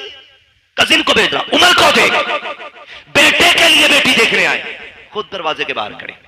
बीवी से कह रहे हैं जा जाके बात कर और बताना मत मैं कौन हूं। अल्लाह अकबर। बीवी अंदर गई, जाके बैठ गई, सलाम किया। खातून ने पूछा कौन हो, क्यों आई हो? कहा एक जरूरत आपके दरवाजे तक ले आई है। कहा मुझ गरीब के दरवाजे से कौन सी जरूरत पूरी होगी? कहा एक बहुत अहम चीज आपसे लेने आए हैं। कहा गरीब लोग हैं साहिब, क्या अहम चीज हमारे पास होगी? आपने कहा ये जो आपकी बेटी है ना, ये हमारे घर की दुल्हन बना दो, हमें इसका हाथ हमारे हाथ में दे दो, हम इसे अपने घर की बहू बनाना चाहते हैं। इतना सुना ना, माँ ने भी तड़प के कहा खातून चुप कर, मेरी बेटी यतीम यतीम जरूर है, मैं बेवा जरूर हूं, लेकिन अभी इतने भी गए गुजरे लोग नहीं है हम कि बिना पूछे कछे किसी के भी हाथ में बेटी का हाथ दे दे। बता तू है कौन, कहां की रहने वाली है, हमारी बेटी का हाथ मांग रही है। यतीम समझ के हल्के में ना लेना, अभी वहां जिंदा है, बताना तू है कौन। हजरत उमर की बीवी बात छुपा रही है, बताना नहीं चाहती है कौन है, किसकी बीवी है, किसके लिए हाथ मांगा जा रहा है। फिर जब मजबूर किया, कैसे हम किसी के हाथ में बेटी का हाथ नहीं देंगे, कम से कम पता तो होना चाहिए कौन लोग हैं सामने वाले। फिर डरते डरते कहती है सुनो, मैं उमर इब्ने खत्ताब की बीवी हूं,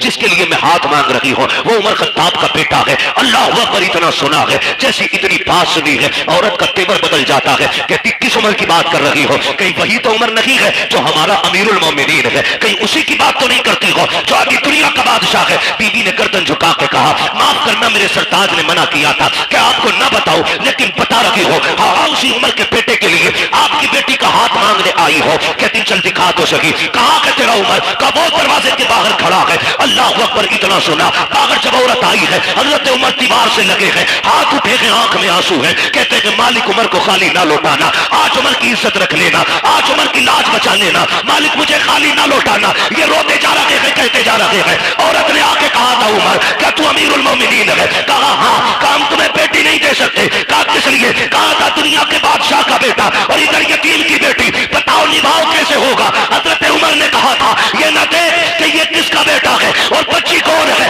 ये दे तू भी नबी का कलमा पढ़ती है, हम भी नबी का कलमा पढ़ते हैं। अल्लाह अकबर, इस शर्त पे रिश्ता हो गया, दुल्हन आ गई घर। सुनो भाई, 2 लाख के चक्कर में बेटे की लाश बेचने वालों, मैं तो लाश ही बेचना कहूंगा उसको, 10-10 लाख में बेटे बेच देते हो। सुनो, दावे के साथ कहता हूं ये बेटे वाले जो 10 लाख बेटी ब्याह होने के लेते हैं ना, अगर बेटियां कीमत लिया करती तो ये आधे बच्चे कुआरे मार देते। एक बेटे के लिए बहू खरीद के नहीं लाता ये खुदसट बाप। आज 4 बेटे हैं ना, फटा जा रहा, 40 लाख हो गए और 15 का दाव लग गया तो 15 चौका आधे करोड़ का मालिक बन गया। हिसाब लगाए बैठा उंगलियों पे। और बगैर तो सुनो, 60 ले ले या 80 ले ले, तुझे बेड पे 1 मिनट बैठने नहीं मिलेगा। जिसकी पिलाई नापता फिर रहा ना क्या इंच है, उस पे तू बैठ नहीं सकता एक दिन भी। तेरे हिस्से में अगर आया तो ससुराल से मिला हुआ हुक्का आगा जो तेरे फेफड़े खराब करेगा। इसके अलावा तुझे कुछ नहीं मिलने वाला। तू मर क्यों रहा भाई, है लिस्ट अब्बा के हाथ में, हटो मत। अल्लाह कादिर मुतलक है, जो सेहरे देना जानता है वो सेहरे लेना भी जानता है।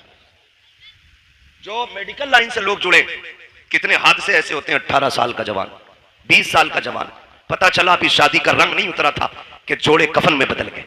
कुछ नहीं पता मौत का, मत इतराओ इतने। 10-10 लाख में बेचने की जरूरत नहीं। रिश्ता हुआ, निकाह हुआ, हजरत उमर के घर में आई बच्ची।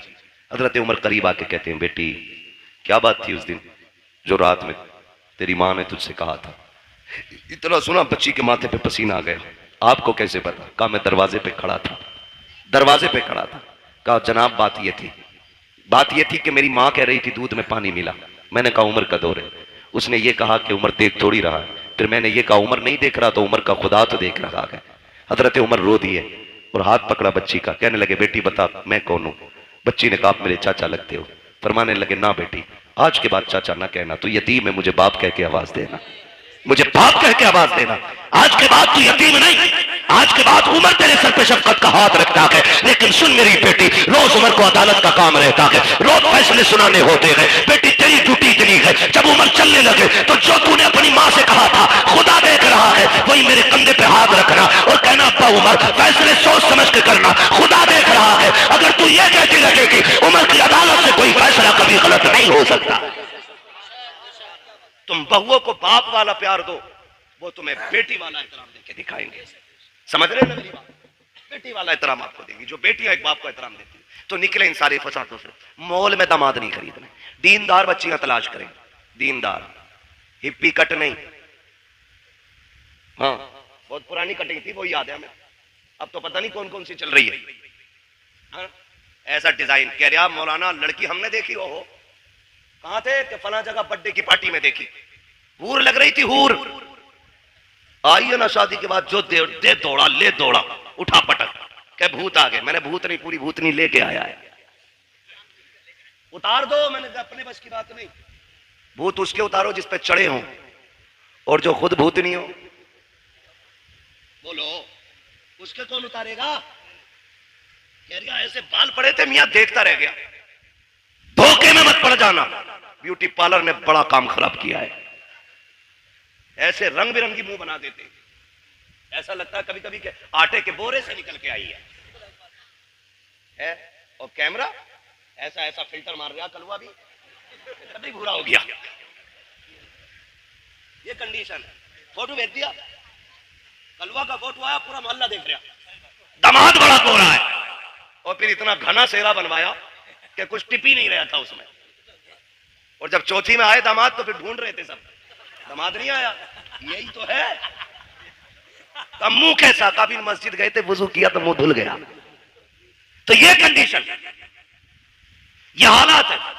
बेटी दीनदार तलाश करो। ये भी हैरत की बात है ना, कह रहे आईएएस चाहिए, आईपीएस चाहिए, बीओएमएस चाहिए, एलएलबी चाहिए। भाई तालीम अच्छी बात है। वो कहा था ना, गालिबन हफीज जालंधरी ने कहा था कि तालीम औरतों की जरूरी तो है, मगर खातून खाना हो वो सबा की परी ना हो। तालीम जरूरी है लेकिन हया के दायरे में रहे, शरीयत की हदों को पामाल न कर। बेटी दीनदार ढूंढो, फिर देखो अल्लाह कितनी बरकतें अता फरमाता है। वरना गलत नहीं कह रहा हूं, सच्ची बात है ये। भाई आपकी वजह से ये कुर्बानी पेश कर रहा हूं, एयरपोर्ट का अल्लाह मालिक है, सच्ची बात है। जो जहेज में कुरान आता पूरी जिंदगी जुज़दान में रहता है। वो बल्कि सास कहती है ना, पहले ही 3 रखें, इसे मस्जिद में दिया।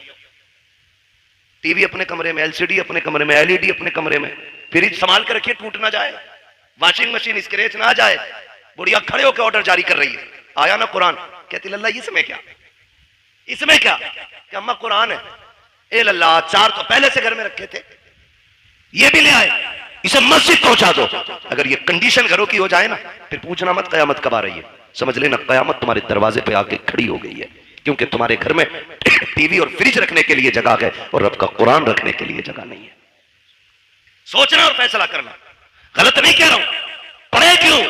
क्योंकि हमने बेटी को पढ़ाना जरूरी नहीं, बेटी को कुरान देना जरूरी समझा है। जहेज में होना चाहिए, चाहे उसे नमाज आती हो कि नहीं आती है। बाप अच्छा वो नहीं जो सोने की पेटी में रख के मुझको अंबर से लिखा हुआ कुरान बेटी को दे।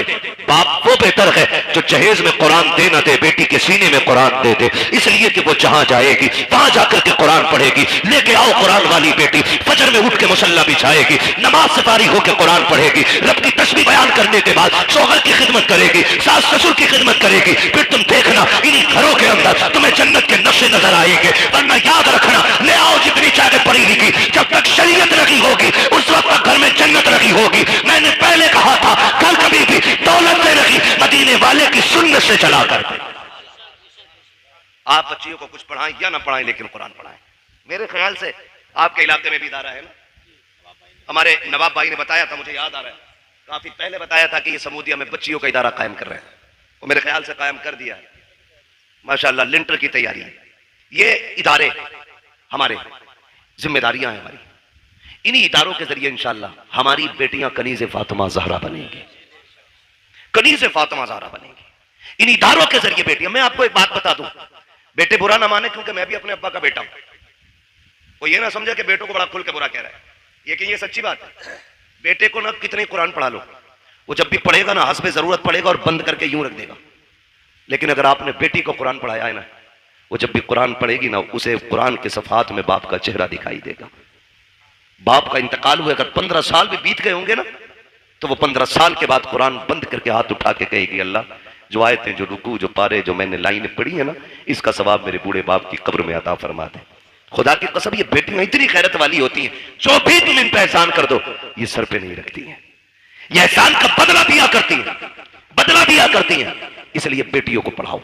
आज ना सबसे ज्यादा बड़ा निशाना हमारे इदारे, हमारी मस्जिदें, हमारी खानकाहें, हमारे जलसे सिर्फ इसलिए है कि इनसे इस्लाम का परचम हिंदुस्तान में बुलंद है। दुनिया मिटाने पे लगी है, कागज चेक करते, रजिस्ट्रेशन में कमी हो, बैनामे में कमी हो, बिल्डोजर जाके चला दे। इतनी मजबूती से काम करो कि दुश्मनों के दांत कट्टे हो जाएं और तुम्हारी की हुई मेहनत ये बताए यही है आरज़ू तालीम कुरान हो जाए, हर एक परचम से ऊंचा परचम इस्लाम हो जाए। इतनी जम के मेहनत हमें करनी है और हम अपनी कौम को इदारे देंगे, तालीम के मरकज देंगे। लिंटर पढ़ा के नहीं, अभी नहीं पढ़ा ना, तो उम्मीद है इंशाल्लाह आप लोगों का साथ रहेगा इंशाल्लाह। बोले जोर से इंशाल्लाह। हाँ, वरना याद रखना, वही नेकी है जो अपने हाथ से कर जाओ, वही नेकी है जो अपने हाथ से कर जाओ। हम जो कमाते हैं ना, वो अपने लिए नहीं, दूसरों के लिए कमाते हैं। हम तो कुछ दिन उस दौलत पे चौकीदार बन के रहते थे, मरेंगे लल्ला मौज करेगा। अपने हाथ से कर जाओ। किसी के बेटे ने बाप के नाम पे सोने के सिक्के नहीं दिए मस्जिद में। हमने अमीरों के बेटे भी देखे, गरीबों के भी देखे, जबकि गरीब बाप का बेटा जिसे दौलत नहीं, बाप विरसे में कुरान दे के गया था, कम से कम वो कब्र पे जाके कुरान तो पढ़ के सुना देता है। लेकिन अमीर के बच्चे को उतनी भी फुर्सत नहीं कि वो जाके बाप की कब्र पे कुरान भी पढ़ सके। ओ मेरे भाई, अपने जीते जीतने काम कर जाओ। कब्रिस्तान जाते हो? सर हिलाओ भी। जाते हो कुरान कब्रिस्तान? माशाल्लाह, जो लोग समझ गए उन्होंने हाथ उठा दी। समझदार हो गए ना, अल्लाह सबको सलामत रखे। और फिर फरीदपुर के लोग समझदार ना होते तो जलसा ही क्यों करते? सबसे बड़ी पहचान समझदारी की तो हुजूर की मिलाद सजाना है ना। तवज्जो है ना? कब्रिस्तान जाते हैं, कब्रें सारी सलामत हैं, कुछ बैठ भी गई हैं, कुछ बैठे भी होंगी और कुछ कब्रों के निशान भी खत्म हो गए होंगे, मिट्टी डाल के बराबर भी कर दी गई होंगी, कुछ में निशान भी बनाए गए होंगे। लेकिन कई कब्रें ऐसी होंगी जिनका पता ही नहीं होगा ये किसकी। किसी सफेद बालों वाले को लेके जाना, अब्बा ये किसकी कब्र है? वो कहेंगे मैंने भी नहीं देखा, मरते हुए मेरे अब्बा ने बताया था कि यहाँ हमारे गांव के सबसे बड़े जमींदार दफन हुए थे। ये वो थे जो 500 एकड़ के मालिक थे। आज जाके देखो ना, हजारों बीघों का मालिक 3 भर जमीन में सिमट के रह गया है, हड्डियां गल गई हैं, कोई फाथा पढ़ने वाला भी नहीं है। फूल डालने की तो बड़ी बात यार, लोग कब्र पे मिट्टी डालने भी नहीं आते हैं, तख्ते गले सड़े दिखते रहे, सफेद हो गए कि कोई बच्ची का हाथ मांगने वाला है। ओ यार, ऐसे हो जाओ कि कोई बोझ बेटी को अपने ऊपर महसूस न करे, बल्कि बेटी को फूल समझ के पाले। आप भी जाओ, जन्नत सभी को चाहिए, सब चाहेंगे मुझे जन्नत चाहिए। एक आसान नुस्खा है, तलाश करो ऐसे रिश्ते जहां बाप बेटी को रुखसत करने पे मजबूर हो, लेकिन हालात ना हो। अल्लाह ने तुम्हें खरीदने के बर्तनों का भी पैसा दिया हो, लेटने की चारपाई भी दी हो, चलने के लिए गाड़ी भी दी हो, रहने के लिए छत भी दी हो ना, वहां खाली हाथ जाके किसी गरीब की बेटी के घर की आबरू बन जा और उसे अपने घर की जीनत बना के ले आ। खुदा की कसम, यहाँ उसकी गुर्बत पे तू पर्दा डाल ले, कब्र में मदीने वाले तेरे गुनाहों पे पर्दा डालने आ जाएंगे। ये सबसे आसान तरीका जन्नत में जाने का। करेंगे इंशाल्लाह कोशिश। जहेज तो नहीं मांगेंगे, हाथ करके अब्बा सुन ले, मोटरसाइकिल पे बैठने नहीं मिलेगा, चाहे बुलेट मांग ले, हवाई जहाज मांग ले। हाँ, अगर बैठ भी गया बाई चांस तो उस वक्त सांस उखड़ रही होगी, तुझे पता ही ना होगा बैठा काहे पे, उससे पहले लल्ला बैठा गई नहीं। इसलिए मेरे भाइयों गुजारिश है, बच्चों को टोकन ना समझे, लॉटरी ना समझे, बेटों को खुदा की नेमत समझे। और जब वो दूल्हा बने, शुक्र के सजदे करें, लंबी दुआ की भीख मांगे। खुदा की कसम, नस्ल उसी से जो चलेगी ना, गोद उसकी होगी, आने वाला सलाहुद्दीन अय्यूबी होगा। जरूरी है हम नस्लों को बेहतर करें। मेरे हुजूर आए और सबसे पहला सबक आका ने दिया, इक़रा बिस्मि रब्बिकल्लज़ी खलक़।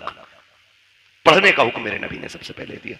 जिस नबी ने सबसे पहले तालीम को आम किया ना, आज उसी की उम्मत सबसे ज्यादा जाहिल है, उजट है, गवार है। मैं लाजिम समझता हूं हम अपने बच्चों पे पढ़ाई को इतना लाजिम कर दें जितना पानी हमारे लिए लाजिम है, जितना खाना हमारे लिए लाजिम है। मारेरा शरीफ की एक बोली बड़ी प्यारी लगती है, आधी रोटी खाएंगे बच्चों को, आधी रोटी खाएंगे बच्चों को। अभी सारे नहीं बोल रहे हैं कि बच्चों की कमाई खाएंगे, पढ़ाओगे कि बच्चों की कमाई खाओगे? बोलो, आधी रोटी खाएंगे बच्चों को कतई वो नहीं बोल रहे जो बच्चों से भी नलाई करवा रहे होंगे। सिर्फ 200 रुपए के लालच में उनके करोड़ों का जीवन बर्बाद करते हैं ऐसे नलायक बाप जो अपने बच्चों को चाहते हुए भी नहीं पढ़ा पाते। मजबूरी एक अलग चीज है, तेरे हाथ पैर है, तू जमीन जोत, गड्ढे खोद, बच्चों को पढ़ा, अल्लाह तुझे खेती करने में भी इबादत का सवाब अता फरमाएगा। करना ये काम तो करेंगे इंशाल्लाह, पढ़ाएंगे बच्चों को, आधी रोटी खाएंगे, लड्डू ही खा लो या नारे लगा लो, मिलने की देर हो रही है, खाने में देर नहीं है ना। बस हो गया भाई, तकरीर मुकम्मल हो गई है। बस मैं आखिरी वादा ले रहा हूं, पढ़ाई की तरफ तवज्जो करेंगे इंशाल्लाह, सारे वादा करें इंशाल्लाह। पढ़ाएंगे बच्चों को, आधी रोटी खाएंगे, मिलाद में आएंगे, मुंह भर के लड्डू। यही मसला सही है। अल्लाह आपको सलामत रखे। ये जो खा रहे हो ना, ये भी हुजूर का सदका है। ये जिस भाई की तरफ से अल्लाह उसे बरकतें दे। और हम सुन्नियों का तो नजरिया ये है ना, खाते हैं तेरे दर का, पीते हैं तेरे दर का, पानी है तेरा पानी, दाना है तेरा, और हम बरेली वाले तो और भी बढ़ के कहते हैं, तेरे टुकड़ों पे पले गैर की ठोकर पे न डाल, झड़कियां खाएं कहां छोड़ के सदका तेरा। अल्लाह करे ये जो बात मैंने आपसे कही है, खुदा करे इन बातों पे हम अमल की कोशिश करें। लाजिम ये है निकाह आसान करें। जो पैसा ना हम बच्चियों की शादी में लगा रहे हैं ना, इस पैसे को उन्हीं बच्चियों की तालीम में लगाइए, तालीम में लगाइए। घुटनों के बल आएंगे लड़के वाले रिश्ता मांगने के लिए। अगर आपने 10 लाख बच्ची की तालीम पे लगा दिया ना, तो ये घुटनों के बल आएंगे बेटी मांगने के लिए। लेकिन आप गलत करते हैं ना, वो जो तालीम पे लगना था वो जहेज पे लगा रहे हैं। ये मत कीजिए, ये तालीम पे लगाइए आप और बच्चों को कामयाब बनाइए। और सुने जनाब, जो आतिशबाजी में आप लगा रहे हैं और जो आप बारात के नाम पे और वेलकम के नाम पे लड़कों में और मेहंदी के नाम पे और हल्दी के नाम पे खर्च कर रहे हैं ना, इसे अपने बेटों की तालीम पे लगाइए। खुदा की कसम किसी हल्दी की जरूरत नहीं है, तेरे बेटे का चेहरा चांद से ज्यादा चमकने लग जाएगा। लेकिन हमारी कोशिश ये रहेगी इंशाअल्लाह हम अपनी कौम तक सच्ची बातें पहुंचाएं, और यही कोशिश रहती है कि हमारी कौम तक एक भी पैगाम पहुंचे तो पहुंच जाए। अगर आज के बाद एक बेटी को भी किसी ने बिना जहेज के अपना लिया ना, मैं समझूंगा मिलाद कराने वालों की मेहनत कबूल हो गई है और बुलाने वालों का ये आना भी कबूल हो गया है। करेंगे इंशाअल्लाह। अगर बेटी वाला अपनी मर्जी से कुछ दे रहा तो दे, लेकिन हम दबाव प्रेशर नहीं करेंगे ना भाई। बस एक बात याद रखना, जिसने बेटी दे दी उसने सब कुछ दे दिया, अब और कुछ नहीं चाहिए। फरमाया गया वह मस्साइल फला तनहर, महबूब तेरी चौखट से कोई खाली नहीं जाना चाहिए। अभी मैंने इस आयत के ज़िम्न में कोई बात भी नहीं की, अभी तो यूं समझे तमहीद थी, यहां तक पहुंचे, तकरीर का आगाज होना था। इंशाअल्लाह उल अजीज कभी वक्त रहेगा ना तो कभी फिर बात हो जाएगी। 1.5 घंटा अबू बकर ने बहुत अच्छा किया, इसलिए जमाने को सिद्दीक के नाम से याद है। हाँ, और अबू जहल ने बहुत बुरा किया, इसलिए पूरी दुनिया को दुश्मने मुस्तफा के नाम से याद है। या तो बहुत बुरा करने वाले याद रह जाते हैं, या बहुत अच्छा करने वाले याद रह जाते हैं। अल्लाह आपको सलामत रखे, जज़ाए खैर दे, आपकी नस्लों में खुदा बरकतें दे। मैं ये कह रहा था, जब से तारीख मुकर्रर होती है ना, जब से जलसे का आगाज हो जाता है, और ये कमेटी, ये जलसा कराने वाले लोग कितनी अपने खिलाफ चलने वाली हवाओं का मुकाबला करते हैं, ये सिर्फ यही लोग जानते हैं। बड़ा बड़ा अक्लमंद भी बैठा है, 10 रुपए नहीं देगा नवाब भाई और हिसाब लेगा 3 साल का, है ना? 3 साल का हिसाब लेता है। बोले भाई 3 साल पहले तक का हिसाब दो, तब हम 10 रुपए देंगे। जेब में रख अपने 10 रुपए को। तेरे जैसे कंजूसों को, दीन को, तेरे जैसे कंजूसों की जरूरत नहीं। अगर तेरे पास जलसे में देने का पैसा नहीं है ना, तख्ती लगा के मर जाना, ये कौम तेरा कफन भी दे सकती है। सीधी सी बात। 10 रुपए देकर 3 साल का हिसाब मांगा। मैं नौजवानों से गुजारिश करूंगा, मैं एक बात कहता हूं, दीन या तो दरसगाह से फैलता है, हसन भाई, या तो दीन दरसगाह से फैलता है, या खानकाह से फैलता है, या फिर इस तरह की हुजूर की जिक्र की महफिलों से दीन फैलता है। समझ गए मेरी बात? मदरसे की उम्र आमतौर पे जो हम समझते हैं, हालांकि इल्म सीखने की कोई उम्र, कोई कैद नहीं। मेरे नबी ने तो ये फरमाया कि माँ की गोद से लेकर के कब्र तक इल्म सीखो, ये उम्र है। लेकिन होता क्या है, अक्सर 15 साल 20 साल हम मदरसे में जाने की उम्र समझते हैं। जब ये उम्र गुजर जाती है तो फिर सोचते हैं मदरसे जाने की उम्र खत्म। फिर कई चीजें होती हैं। हमारे साथ भी कई बच्चे मदरसे पढ़ने आए थे, लेकिन किसी को भूख ने रोक दिया, किसी को जरूरतों ने रोक दिया, किसी को घर के खर्चे ने आगे नहीं बढ़ने दिया, किसी को बाप की कमजोरी ने बैठा दिया। कितनी मुश्किलें होती हैं कि बच्चे पढ़ने चाहते हैं लेकिन हालात आगे नहीं बढ़ने देते। मैं बच्चों को मशवरा दूंगा, अगर सर पे हाथ रखने वाला बाप मौजूद है और आगे सफर करने के रास्ते आसान है, तो फिर पीछे मुड़ के नहीं देखना है, फिर आगे बढ़ते जाना है। और इतना पढ़ना है, इतना पढ़ना है कि हक लेने के लिए भीख न मांगनी पड़े। तेरी तहरीर, तेरी सलाह और तेरी काबिलियत ये कहते कि इस कुर्सी पे अगर हक चलेगा तो सिर्फ काबिलों का चलेगा, जाहिलों का नहीं। ये सबसे ज्यादा जरूरी काम, ये सबसे ज्यादा जरूरी काम। अल्लाह माफ फरमाए, हमारी कौम जमींदार बहुत है क्या नहीं? जमींदार बहुत है, इतने जमींदार है, कह रहे कोई जरूरत नहीं पढ़ने की, 10 बीघे अल्लाह कुरैत की जिंदगी गुजार लेगा। यही कह रहे हैं, हमारे तुर्कों के हालात तो यही है। और जिनकी रोडों पे आ गई कसम से फटे जा रहे हैं। अब अल्लाह खुल के गुंडागर्दी कर रहा है, क्योंकि अब केस में लगाने के लिए भी पैसा पूरा 2 करोड़ रुपए बीघा मिला। ये सोच के नाम बिगड़ रहे। याद रखिए, अरबों खरबों की ताकत एक तरफ और तन्हा गरीब के कलम की ताकत एक तरफ। आप इस चीज को समझ लेना, कलम सबसे ज्यादा है। कलम को कभी दौलत भी नहीं खरीद पाती है, और कलम चाहे तो सेकंडों में दौलत को मिट्टी बना देता है। कलम असल है, पैसा असल नहीं। आप तालीम पे ध्यान दें, पढ़े आप। तो मैं ये बात अर्ज कर रहा था, कंजूसी की भी हद नहीं। 10 रुपए देके कह रहा है हिसाब तो 3 साल का नहीं। मेरी कौम के नौजवानों मुश्किलें आई, कमेटी वाले खड़े हैं ना यहाँ पे लड़के, कितने लोग हैं कमेटी वाले, हाथ उठा के बताते हैं। सारे कमेटी वाले मेरे सामने खड़े, कुछ सो भी गए होंगे ना माशाल्लाह जाके। और कमेटी वालों के लोग कितने साथ हैं, जरा हाथ उठा के बताते हैं। सुभान अल्लाह, माशाल्लाह, सारी कमेटी वालों के साथ है। मैं समझता हूं काश हुजूर ये कहते कहां हैं जो मेरे मीलाद की जलसे की कमेटी कहलाते थे, फिर तो बेड़ा ही पार हो जाएगा। मुश्किल होता है ना। ये आप ही के गांव के लोग हैं ना, बोले जरा, बोल सकते हैं तो। आपके गांव के लोग हैं ये भाई, इसको ऐसा करो कि ये गला ना पकड़े। आपके गांव के लोग हैं ये, जानते ही ना आप सबको। अच्छा, ये लोग कह देते हैं ना बीच में, इसका आवाज बढ़ा दो, बीच में जो लोग कह देते हैं अरे भाई ये जो जलसा कर रहे हैं ना ये पेट पालने के धंधे, जुगाड़ चलता रहे, एक बार चंदा कर लिया साल भर खाएंगे। कान खोल के सुने, एक एक बंदा कमेटी का देख लो। मैं कमेटी को नहीं जानता, मैं भी उन लोगों को जानता हूं जिनसे मेरी मुलाकात हुई है। ठीक है, दावत मुझे नवाब भाई के जरिए मिली है। मैं यहां चापलूसी और दलाली करने नहीं आया, मैं एक बात समझाने के लिए आया हूं। जो ये बात कही जाती है ना कि भाई क्या फायदा, क्यों कर रहे हो, क्या नतीजा है, मैं दावे के साथ कहता हूं जिन इलाकों में जलसे नहीं होते ना, उन इलाके के लोगों को कलमा तक सही से याद नहीं, कलमा तक याद नहीं। कई ऐसी जगहें जहां पे कभी जलसा नहीं हुआ, वो लोग कहते हैं कि पहली बार आपको सुन के इन लोगों ने बुलाया है। लेकिन मैंने पूछा बताओ कमियां क्या क्या है, उन लोगों ने कहा आज भी हमारे गांव में पीपल की पूजा होती है, आज भी मुसलमान होली दिवाली पे घरों को लीपा पोता करते हैं। मैंने कहा कमी क्या है, कहा कभी जलसा नहीं हुआ है। मैं कहना यह चाहता हूँ जिन इलाकों में जलसे नहीं होते वहां दीन से दूरियां होती है, और जहां नबी के जिक्र की महफिलें सजती है, जवान को छोड़ो, बूढ़े को छोड़ो, अगर बच्चों से पूछो बता मुस्तफा कौन है, तो बच्चा खड़ा होकर कहता है हुजूर के बारे में पूछते हो तो सुनो, सरवर कहूं के मालिक को मौला कहो तुझे, बागे खलील का कुले सेवा कहो तुझे, तेरे तो बस में तनाकी से है भरी, हैरान मेरे शाह मैं क्या क्या कहूं तुझे, लेकिन रजा ने कदमे सुखर इसमें कर दिया, खालिक का बंदा खल्क का आका कहो तुझे। ये नारे तकबीर, नारे रिसालत, सरकार की आमद, सरकार की आमद, सरकार की आमद, जोर से बोलो नबी की आमद, मौलाना मुफ्ती अहमद रज़ा रामपुरी जिंदाबाद, हरीपुर का सुन्नी मुसलमान जिंदाबाद। भैया सबको ही रामपुरी बना ले, मसला कोई नहीं, रामपुर भी मेरा, मुरादाबाद भी मेरा।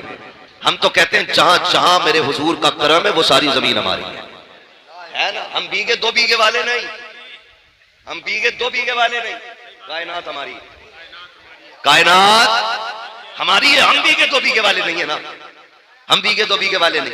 तो मैं एक बात अर्ज कर रहा था, तो आप इन सबको जानते हैं ना।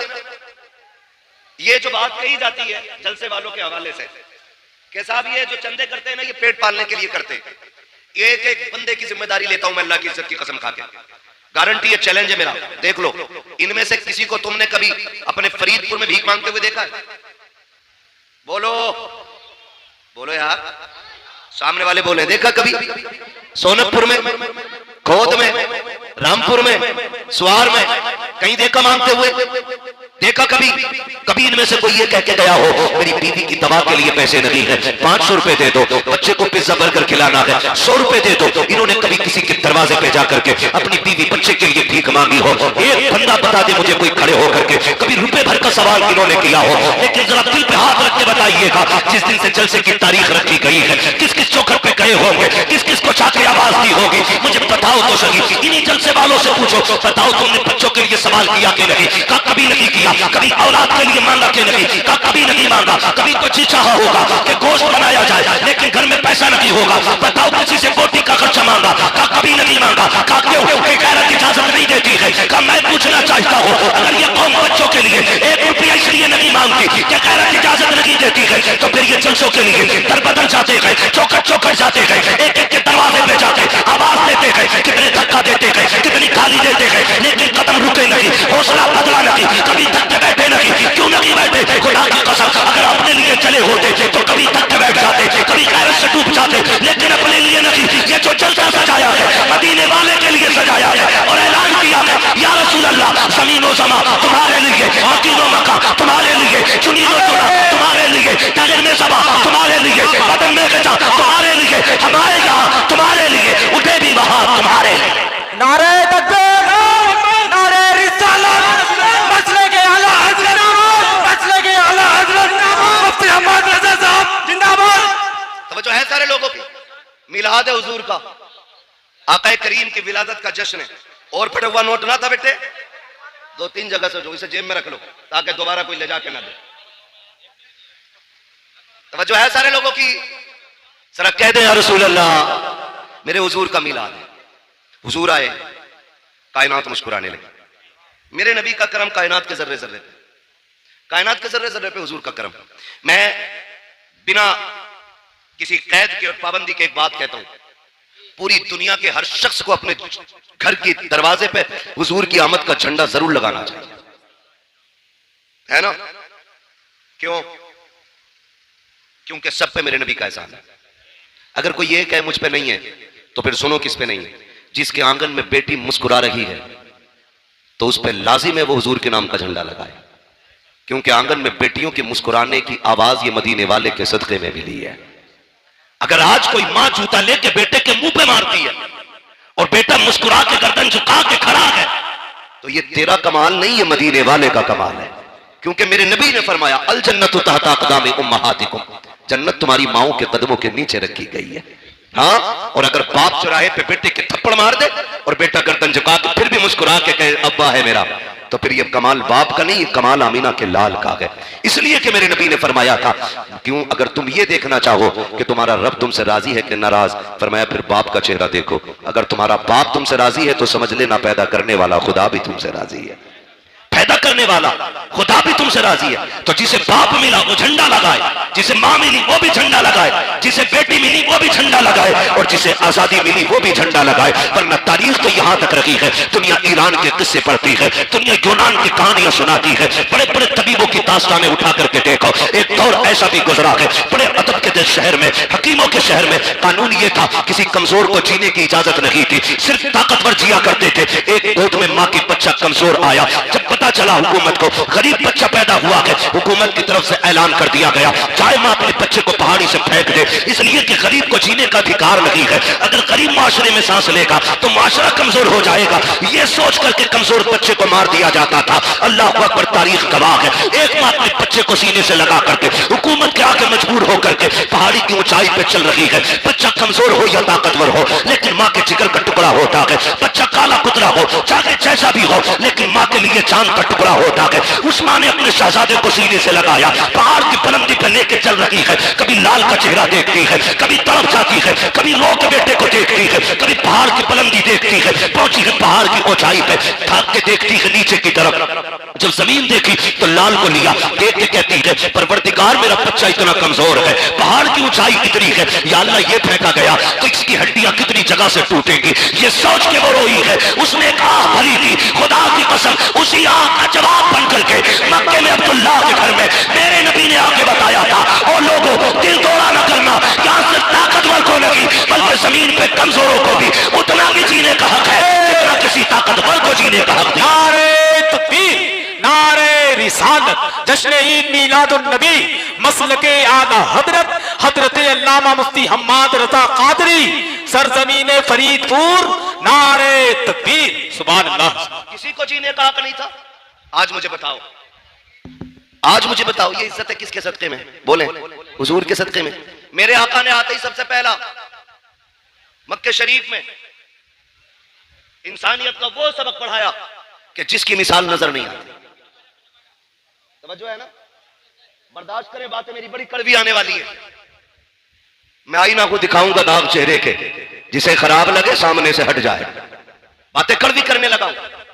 अभी नवाब भाई ने भी पढ़ा और हसन भाई ने भी काफी शेर सुनाए होंगे बेटियों के हवाले से। बेटियां हमारी नहीं जाएंगी। हुजूर आ गए। सिर्फ एक सवाल रुक के पूछना चाहता हूं, हुजूर के दौर में पैदा होने के बाद बेटी मारी जाती थी, हुजूर से पहले? आज पैदा होने से पहले ही बेटी मार दी जाती है। आज पैदा होने से पहले की बेटी मार दी जाती है। पहले लोग दामाद बनाना पसंद नहीं करते थे, आज बहू बना के बेटी मार दी जाती है। किस दौर में जी रहे हैं हम? यह सबक था मेरे नबी का। डॉक्टर इकबाल ने कहा था यूं तो सैयद भी हो, मिर्जा भी हो, अफगान भी हो, तुम सभी कुछ हो, बताओ कि मुसलमान भी हो। क्या आज बेटियां नहीं मारी जा रही? आज दिन अखबार में देखो, जहेज के लिए गला घोट दिया, गाड़ी के लिए आग लगा दी बेटी में। क्यों? क्या ये किसी के जिगर का टुकड़ा नहीं? आज बेटियां सामान की तरह बेची जा रही हैं। हम मुसलमान हैं। एक दिन मुसलमानों के हालात देखे मैंने। पहले जो अंग्रेजों में और मगरिबी तहजीब में जो चलन था ना, लड़की लड़का एक जगह बैठ करके अंगूठी पहनाते थे। गैरत का जनाजा निकल गया हमारी।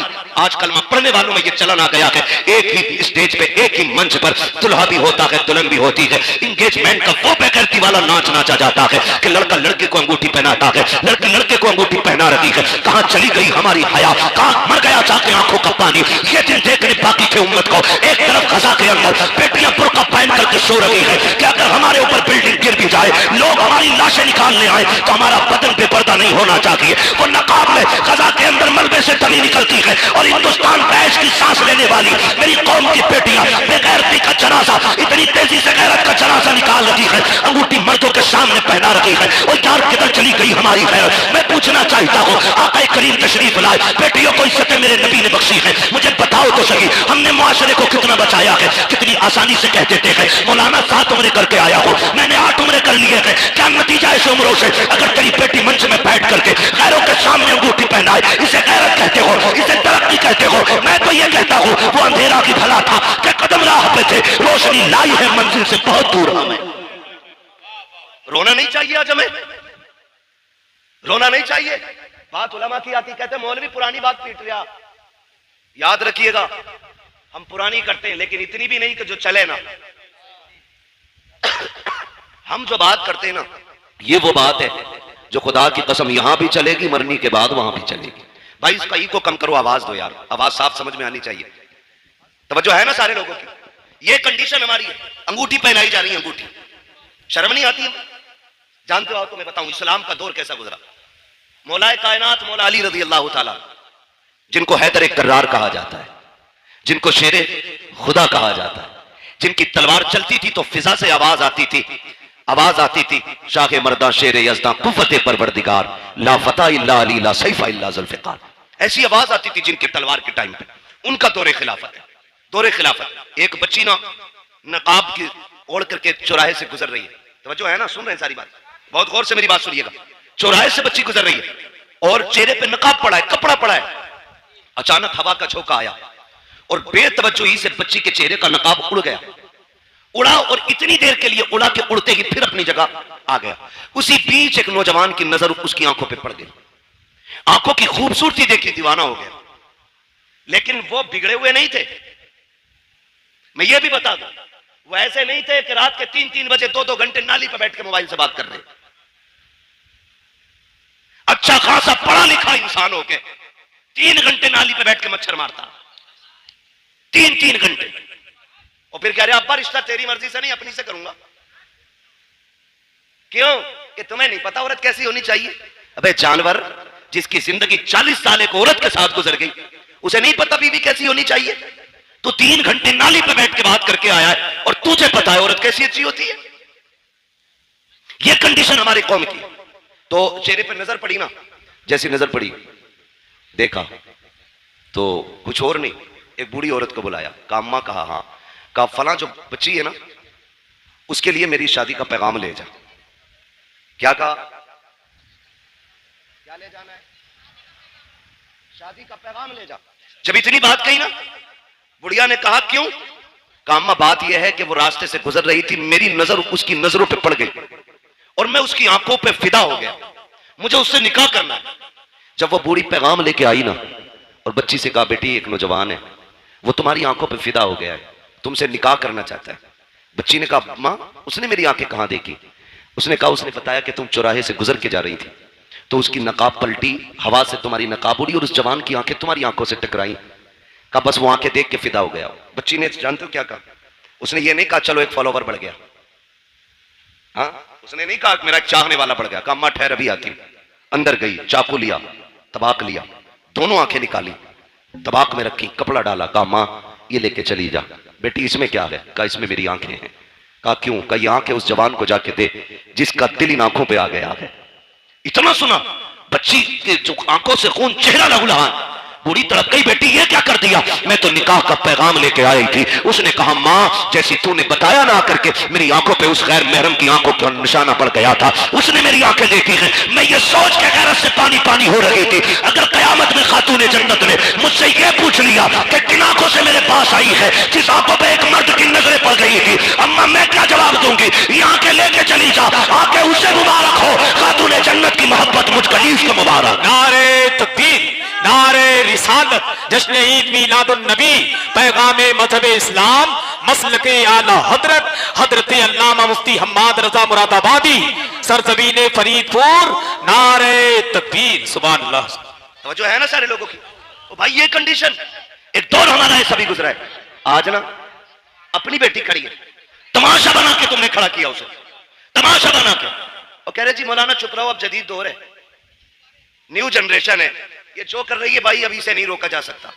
मैंने कहा तुम नहीं जानते हो, जो हुजूर के हो जाते हैं वो किसी दौर की तरफ नहीं, मदीने वाले मुस्तफा की डोर की तरफ देखा करते हैं। सीधी सी बात, सीधी सी बात। ये हालात हमने बना तो रिश्ते हो रहे हैं, उसके अलावा नुकसानात आप देखें, बुरा ना मानिए। मेरा नबी बेटियों का बोझ बढ़ाने नहीं, बोझ घटाने आया है। बोझ घटाने के लिए मेरा नबी आया। आज कितना बड़ा बोझ हमने बना दिया। बच्चियां जवान होती हैं ना, बाप के सर पे सफेदी आने लगती है, इसलिए नहीं कि वो बच्ची नहीं पाल सकता। जो बाप 18 बच्चे पाल सकता है, उससे 2 बेटियों की रोटी नहीं कमेगी? कमा सकता है ना, फिर भी सफेदी क्यों आ गई? उसे ये फिक्र खा जाती है, खुदा जाने मेरे दरवाजे पे मेरी बेटी का हाथ थामने कौन आएगा। आज रोड पे निकलो लड़के लड़के, मार्केट में जाओ लड़के लड़के, एयरपोर्ट पे जाओ लड़के लड़के, बस स्टैंड में, ट्रेन में लड़के लड़के, लेकिन एक बहन का रिश्ता करने के लिए निकलो ना तो लगता है दुनिया खाली हो गई है। एक सही रिश्ता तलाश करने में बाप और भाई की चुटियां टूट जाती हैं। क्या लड़के मर गए? नहीं हैं, लेकिन बेटी के लायक लड़का नहीं मिल रहा है। यह क्या है? यह हमारे रवैयों की खराबियां हैं, यह हमारी तरबियत की वो भद्दी तस्वीर है जिसे आपको बर्दाश्त करना पड़ेगा। कहने को जमींदार भी है, पैसे वाला भी है, लेकिन 5 मिनट बैठ के देखो तो सही से इंसान नहीं लगता है। 1800 की जूती ले आए ना तो यूं मुंह पे चढ़ा के रखता है, और जब तक पूछना लो रेट यूं ही हिलाता रहेगा। नीचे कर भाई, ये औकात रह गई हमारी। क्या है तेरे पास? कितनी दौलत है? सिकंदर भी आया, बड़े बड़े दौलत वाले आए, खाली हाथ चले गए, लेकिन किसी के पास कुछ नहीं था। और फिर भी हमें देख, ये अलग बात है, खामोश खड़े रहते हैं। फिर भी जो लोग बड़े हैं वो बड़े रहते हैं। ऐसे असलाफ से मिलता है हमारा शजरा, जिनके कदमों में कई ताज पड़े रहते हैं। फिर भी हमारा रिश्ता इतने बड़े लोगों से, तो जूती दिखा रहा, नाक पे लगा रहा, नाक पे। शर्म आनी चाहिए हमें। एक इंसान नहीं मिलता, ढूंढो तो रिश्ता करने के लिए निकले। और कम जो है ना, लड़की वाले भी नहीं। जिम्मेदार सिर्फ लड़के वाले नहीं, लड़की वाले भी हैं। क्योंकि जरा सा चमकदार लड़का देखा ना, फर्स्ट ऑफर होता है 10 दूंगा, रिश्ता करा। 10 लाख दूंगा, करा पक्की। तो ये जो मिडलर होते हैं ना, मिडलर, अल्लाह का खौफ खाना, दोनों तरफ का हिसाब दोगे, कर्रे कूटे जाओगे। झूठ ना बोला करो। अगर मिडलर कोई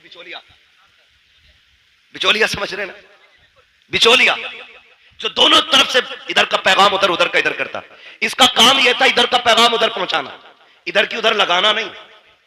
लड़की वाले ने अगर कह दिया ना रिश्ता कराओ 10 दूंगा, कह रहे अरे यार 10 दे रहे, 15 तो वहां से मिल रहे, लबारे बेच रहे। गलत नहीं कह रहा हूं, कह रहा 10 दे रहे, 12 वहां से मिल रहे, 15 वहां से मिल रहे। गैरत आनी चाहिए। मुझे तो कभी कभी हैरत होती है, जब तक रिश्ता नहीं होता अब्बा भी चौक में बैठ के कहता है मेरे लल्ला की 70,000 कमाई है, 80,000 कमाई है। जब उसी लल्ला के सर पे सेरा बन जाता है, 8 दिन के बाद बुला के कहता मौलाना तावीज तो दे दो। क्या हो गया? जब से घुसाए घर से निकल नहीं रहा है, 1 रुपया कमा के हमें नहीं देता। मैंने कहा चच्चा बताना, अभी 7 दिन पहले तो कह रहा था 80,000 कमाता है। कहा मौलाना तुम नहीं समझोगे, रिश्ता नहीं हो रहा था तो 80,000 कमाए, 80,000 बता रहा था। मैंने कहा रिश्ता करने के लिए नहीं, तूने डाका डालने के लिए 80 बताए थे, किसी का घर लूटने के लिए 80 बताए थे। तो ये जो बिचौलिया होते हैं, तुम्हें खुदा का वास्ता झूठ बोल के रिश्ता ना कराना। ऐसे रिश्ते कराओ कि जिन रिश्तों को तुम जोड़ दो, आखिरी सांस तक जुड़े रहे। खुदा की कसम, जोड़े भी दुआएं देंगे, उनकी आने वाली नस्लें भी तुम्हें दुआएं देंगी। नारे तकबीर, नारे रिसालत, सरकार की आमद, मरहबा, सरकार की आमद, मरहबा, मक्की की आमद, मरहबा, मदीने की आमद, मरहबा, नारे तकबीर, अल्लाहू अकबर। 15 मिनट बचे, इसे नारों में लगा दो या तकरीर में लगा दो। खैरियत है सारे? चलूं आगे जरा, कह दे या रसूल अल्लाह और जोर से। कुर्बान जाए तुम्हारी जवानी के कसम से, है ना? पबजी कितने लोग खेलते हैं? हाथ नहीं उठवाऊंगा। कई तो पागल हो चुके और कई पागल होने बाकी। जहां देखो वहीं पे इश्क के बीमार बैठे हैं, हजारों मर चुके और सैकड़ों तैयार बैठे हैं, है ना? मेरे बच्चों कान खोल के सुनो, जो आज पबजी खेलेंगे कल भीख मांगेंगे। ये लिखो, तावीज बना के जेब में रख लो। जो आज तालीम के वक्त में गेम खेलेंगे वो कल जवानी में भीख मांगेंगे। जो आज कलम चलाएंगे कल कंप्यूटर उनके इशारों पे नाचेगा। हमें अपना वक्त तालीम को देना, पढ़ाई में देना। सेहतें, कई बार देखा 12वीं का झंडा लिए ऐसे हिला रहा और झंडे से ज्यादा खुद हिल लिया। ये जवानियां हमारी। सही से आदमी थप्पड़ मार दे तो बिजली का पंखा बना देगा और कह रहा वही बनेगी बाबरी मस्जिद। तुझसे अपनी मस्जिद तक जाया ना जाता, बाबरी मस्जिद बनागा। ये कंडीशन हमारी कौम की है। महबूब ने फरमाया जल्दी सोया करो और जल्दी उठा करो, कभी बीमार नहीं हो। 11 बजे तक, 1 बजे तक पबजी खेल रहा है, 12 बजे सो के उठ रहा, 12 बजे फिर कह रहा बरकत नहीं हो रही, बाबा ताबीज दो। ऐसी पाखंडी बाबा बैठा है, इतना ढोम घाटी है कि वो कहीं नहीं रहा गलती क्या है। ताबीज पे ताबीज, इसे सोफे में रख, इसे तकिए में रख, इसे गिलाब पे लगा, इसे पेड़ पे लटका, इसे दराज में लगा, इसे शटर में लगा, इसे बाजू में बांध, इसे गले में लटका। खुदा की कसम खा के कहता हूं, जब तक अल्लाह राजी नहीं होगा ताबीज तो क्या पूरा पीर गले में लटका ले, कुछ नहीं होगा। खुदा को राजी कर ले, तेरी आंख बाद में खुलेगी। रिस्क का इंतजाम अर्शों से पहले कर दिया जाएगा। जो रज़ाक है उसे भूले बैठे हो, जो चोर है उसे बनाए बैठे हो। सब कुछ बदलो यार अपने तरीके। हम तो मुसलमान हैं, हम जोर से हम मुसलमान हैं। तो देखो हालात, कंडीशन ऐसी है। तवज्जो है सारे लोगों की? जवान है आप लोग? अच्छा एक बात बताओ, खाली लंगर के सहारे आए कि घर से भी कुछ खा पी के आए? खा के आए तो कम से कम इतनी आवाज तो निकालो कि लगे कि पेट भर के बैठे। कहते जरा या रसूल अल्लाह। अल्लाह सलामत रखे। भाई तुम तो मेरे कान पे ही बोल रहे हो। अल्लाह आपको सलामत रखे। अगर ये अंदाज है तो बड़ा प्यारा है। तवज्जो है साहब? नींद तो नहीं लग रही अभी? थोड़ा सा वक्त बाकी है, बस बर्दाश्त कर लें। दवा जितनी ज्यादा कड़वी होती है फायदा उतना ज्यादा होता है। बस यही समझ के, कड़वी बातें समझ के बर्दाश्त कर लें। अल्लाह आपको सलामत रखे। ये रिश्तों की कंडीशन है। 10-10 लाख में लवारे बिक रहे हैं और बिकने वालों को मैं कुत्तों के पिल्ले से भी ज्यादा अहमियत नहीं देता। नुकसानात बहुत है। तो जरा सा चमकता लड़का देखा, 10 दे देंगे, कराओ बात। लड़के वाले के भाव हो गए 10 मिलने। इतने तो मेरी जमीन में भी ना बढ़े। 5 बीघे ली थी, अभी वही 8 की हुई है, 7 की ली थी। और लड़के में डायरेक्ट 10 लाख। कहा नहीं जी वहां भी नहीं करनी है। तो लड़की वाला फिर कह रहा चलो 15 दिलवा दियो। मैं आपको एक बात बता दूं, जिंदगियां पैसे से खुशी के साथ नहीं गुजरती हैं, जिंदगियां प्यार से खुशी के साथ गुजरा करती हैं। अगर पैसा खुशी के लिए काफी होता ना तो आज आप देखें जितने एक्टर्स हैं, किसी के 6 निकाह हो गए, किसी के घर में 17 निकाह के बाद कोई आके 18वें निकाह में बैठी है, जबकि पैसा न छूटे। पता ये चला दौलत में सुकून नहीं, मदीने वाले की सुन्नत में रब ने सुकून रखा है।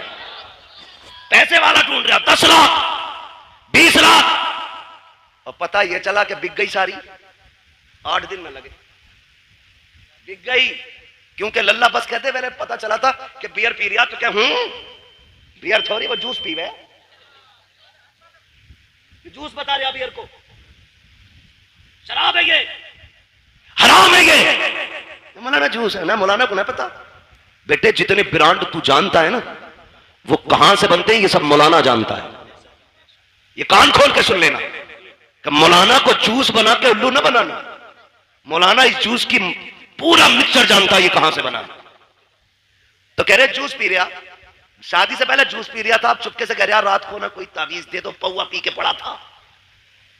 बिक गई सारी, रह गई धरी की धरी दौलत।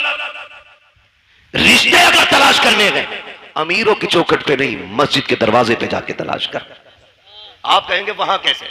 गारंटी है मेरी जा, अगर तुझे बेटी का निकाह करना है ना, पाबंदी से बाजमात नमाज अदा करना शुरू कर, नोट करना शुरू कर। कौन नौजवान है जो 5 वक्त मस्जिद में आता है, अपनी दिल की किसी से ना कहे और किसी की सुननी भी नहीं है, दिल की बात दिल में रख, मस्जिद में जाके बैठ और देख कौन नौजवान 5 वक्त सजदा करता है। खुदा की कसम जो 1 वक्त की नमाज नहीं छोड़ता, आंखें बंद करके बेटी उसके हवाले कर दे, इसलिए कि जो रब का हक अदा कर सकता है वो तेरी बेटी का भी हक अदा कर सकता है। और जो रब से नहीं डरता वो ससुर से क्या खाक डरेगा। जो रब का हक अदा नहीं करता वो तेरी बेटी का भी हक अदा नहीं करेगा। बेटी उसको दो जो रब से डरता हो, जो रब का हक देगा वो तेरी बेटी का भी वक्त पे हक अदा करके दिखा दे। लेकिन कमाल के लोग हैं, रामपुर के होटल में रिश्ता ढूंढने जा रहा हवाई जहाज वाले में, सवार में है ना, तो ये रामपुर का ही तो है भाई। तुम्हारा होटल है, कोई मैं नहीं बात कर रहा उसकी, मैं समझाना चाहता हूं, लेकिन हमारी कौम उसे बड़ा मानती है जिसके कान में कुंडल होता। कहती ये पैसे वाला, इसके कान छिदे हुए। हमारे यहां जो है ना वो बीच वाला बंदा समझा जाता है जिसके कान छिदे होते। हम तो उसे मस्जिद की सफ में भी पीछे धकेल देते।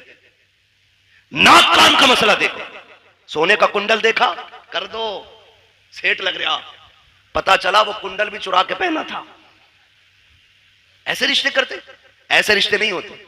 बताऊं तुम्हें रिश्ते कैसे होते हैं। मक्के की जमीन है, अब्दुल मुत्तलिब का आंगन है, चांद सा रब ने बेटा एक और अता किया, दुनिया जिसे अब्दुल्ला कहती है। कौन है अब्दुल्ला? मेरे नबी के वालिद। हसीन कितने, इतने हसीन थे कि औरत मर्द भी जियारत के लिए, झलक पाने के लिए सड़कों पे लाइन लगाए खड़े रहते थे। इतना हसीन अल्लाह ने हजरत अब्दुल्ला को बनाया। पैदा कहां हो रहे? कहां पैदा हो रहे? मक्का शरीफ। कहां? मक्का शरीफ। और इतने खूबसूरत और खूबसीरत थे कि हजरत अब्दुल मुत्तलिब टेंशन में रहते थे कि इसके लिए इसके जोड़ की बच्ची कहां मिलेगी। मगर जोड़े रब बनाता है, जोड़े रब बनाता है। अब्दुल्ला मक्के में पैदा हुए तो आमीना मदीने में पैदा हो गई है। हुजूर की अम्मी मदीने में पैदा हुई। ना हजरत अब्दुल्ला के हुस्न का जवाब, ना हजरत आमीना के हुस्न का जवाब।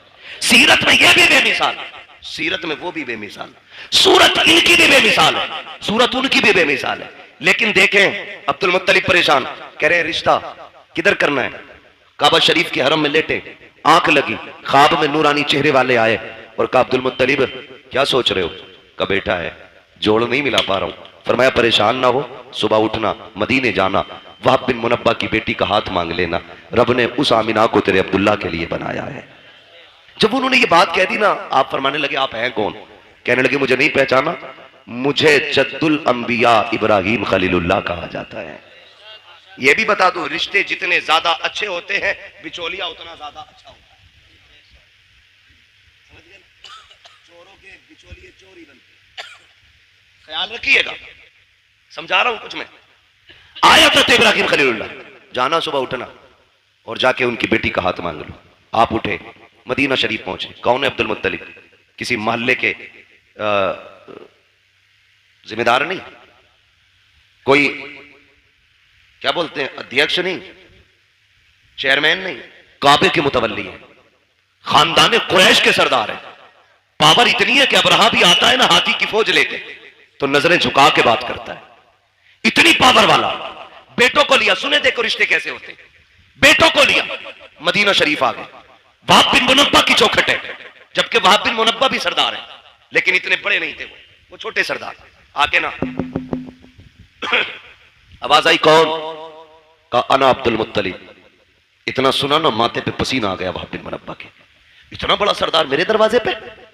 दरवाजा खोला, देखा तो देखते रह गए। आपने कहा वहाब बिन मुनब्बा क्या देख रहे हो? कहा मैं ये देख रहा हूं मेरा नसीब मक्के का सरदार, खानदान कुरैश का पावरफुल सरदार मेरी चौखट पे। कहा जी। का तशरीफ लाइए। 3 दिन तक मेहमान नवाजी की। 3 दिन के बाद कहते हैं सरकार बताए ना कैसे आना हुआ था। अब जरा गौर से सुनना प्यारे, रब ने जिन्हें बेटे दिए हैं बहुत गौर से मेरी बात सुनिएगा। मक्के का सरदार है, पावरफुल है, ताकत वाला है। आपने अपनी चादर की झोली बनाई, बनाने के बाद वहाब के सामने फैलाई। कहा था वहाब बिन मुनब्बा। कहा जी। का अपनी बेटी आमीना भीख में दे करके मेरी इज्जत में 4 चांद लगा दीजिए। देखो बेटियां इस तरह मांगी जाती हैं, बेटियों को इस तरह भीख में लिया जाता है। कितना सीना ठोक के कहते हो 10 देगा तो बारात लेके आऊंगा, 15 देगा तो बारात लेके आऊंगा। बारात को कोरमा मिलेगा तब आएंगे। बोटी होनी चाहिए, हड्डी नहीं होनी चाहिए। तेरे बाप ने कमा के नहीं रखा है जो तू बेटी के घर पे सैकड़ों को ले जाके हराम के लुक में तोला करता है। उसके बाद बाजू चढ़ा के मेरी कौम कौम के बाप इतने खतरनाक होते हैं, पूछते गए कि बराती से पता नमक कम तो नहीं है, नमक ज्यादा तो नहीं है, ये पूछ करके क्या साबित करना चाहते हो? शरीयत में बारात का तसव्वुर भी नहीं है और ये खाना लड़की के बाप पे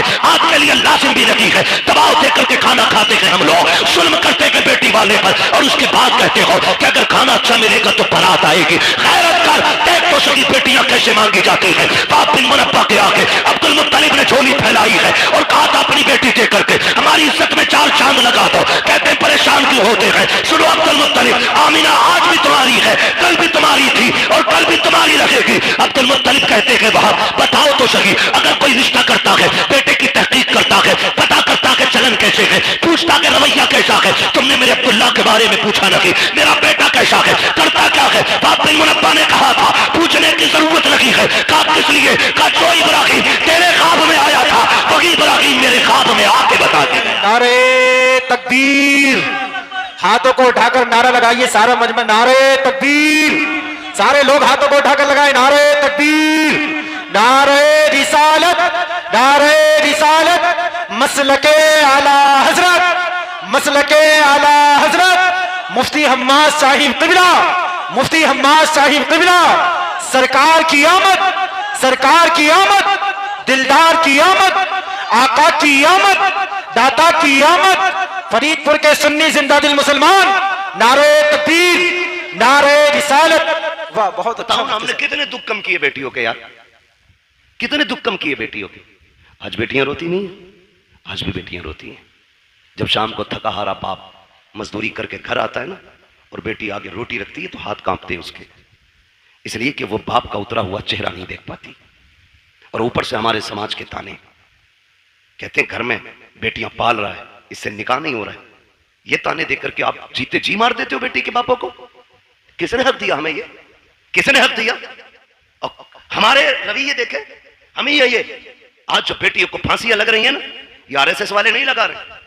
खुदा की कसम हमारी बहुओं को हम ही जहर देके मार देते। क्या रवैया हमारा ये? कौन सा तरीका ये? कब बदलेंगे हम? एक बाप बेटी का रिश्ता करने के लिए 3-3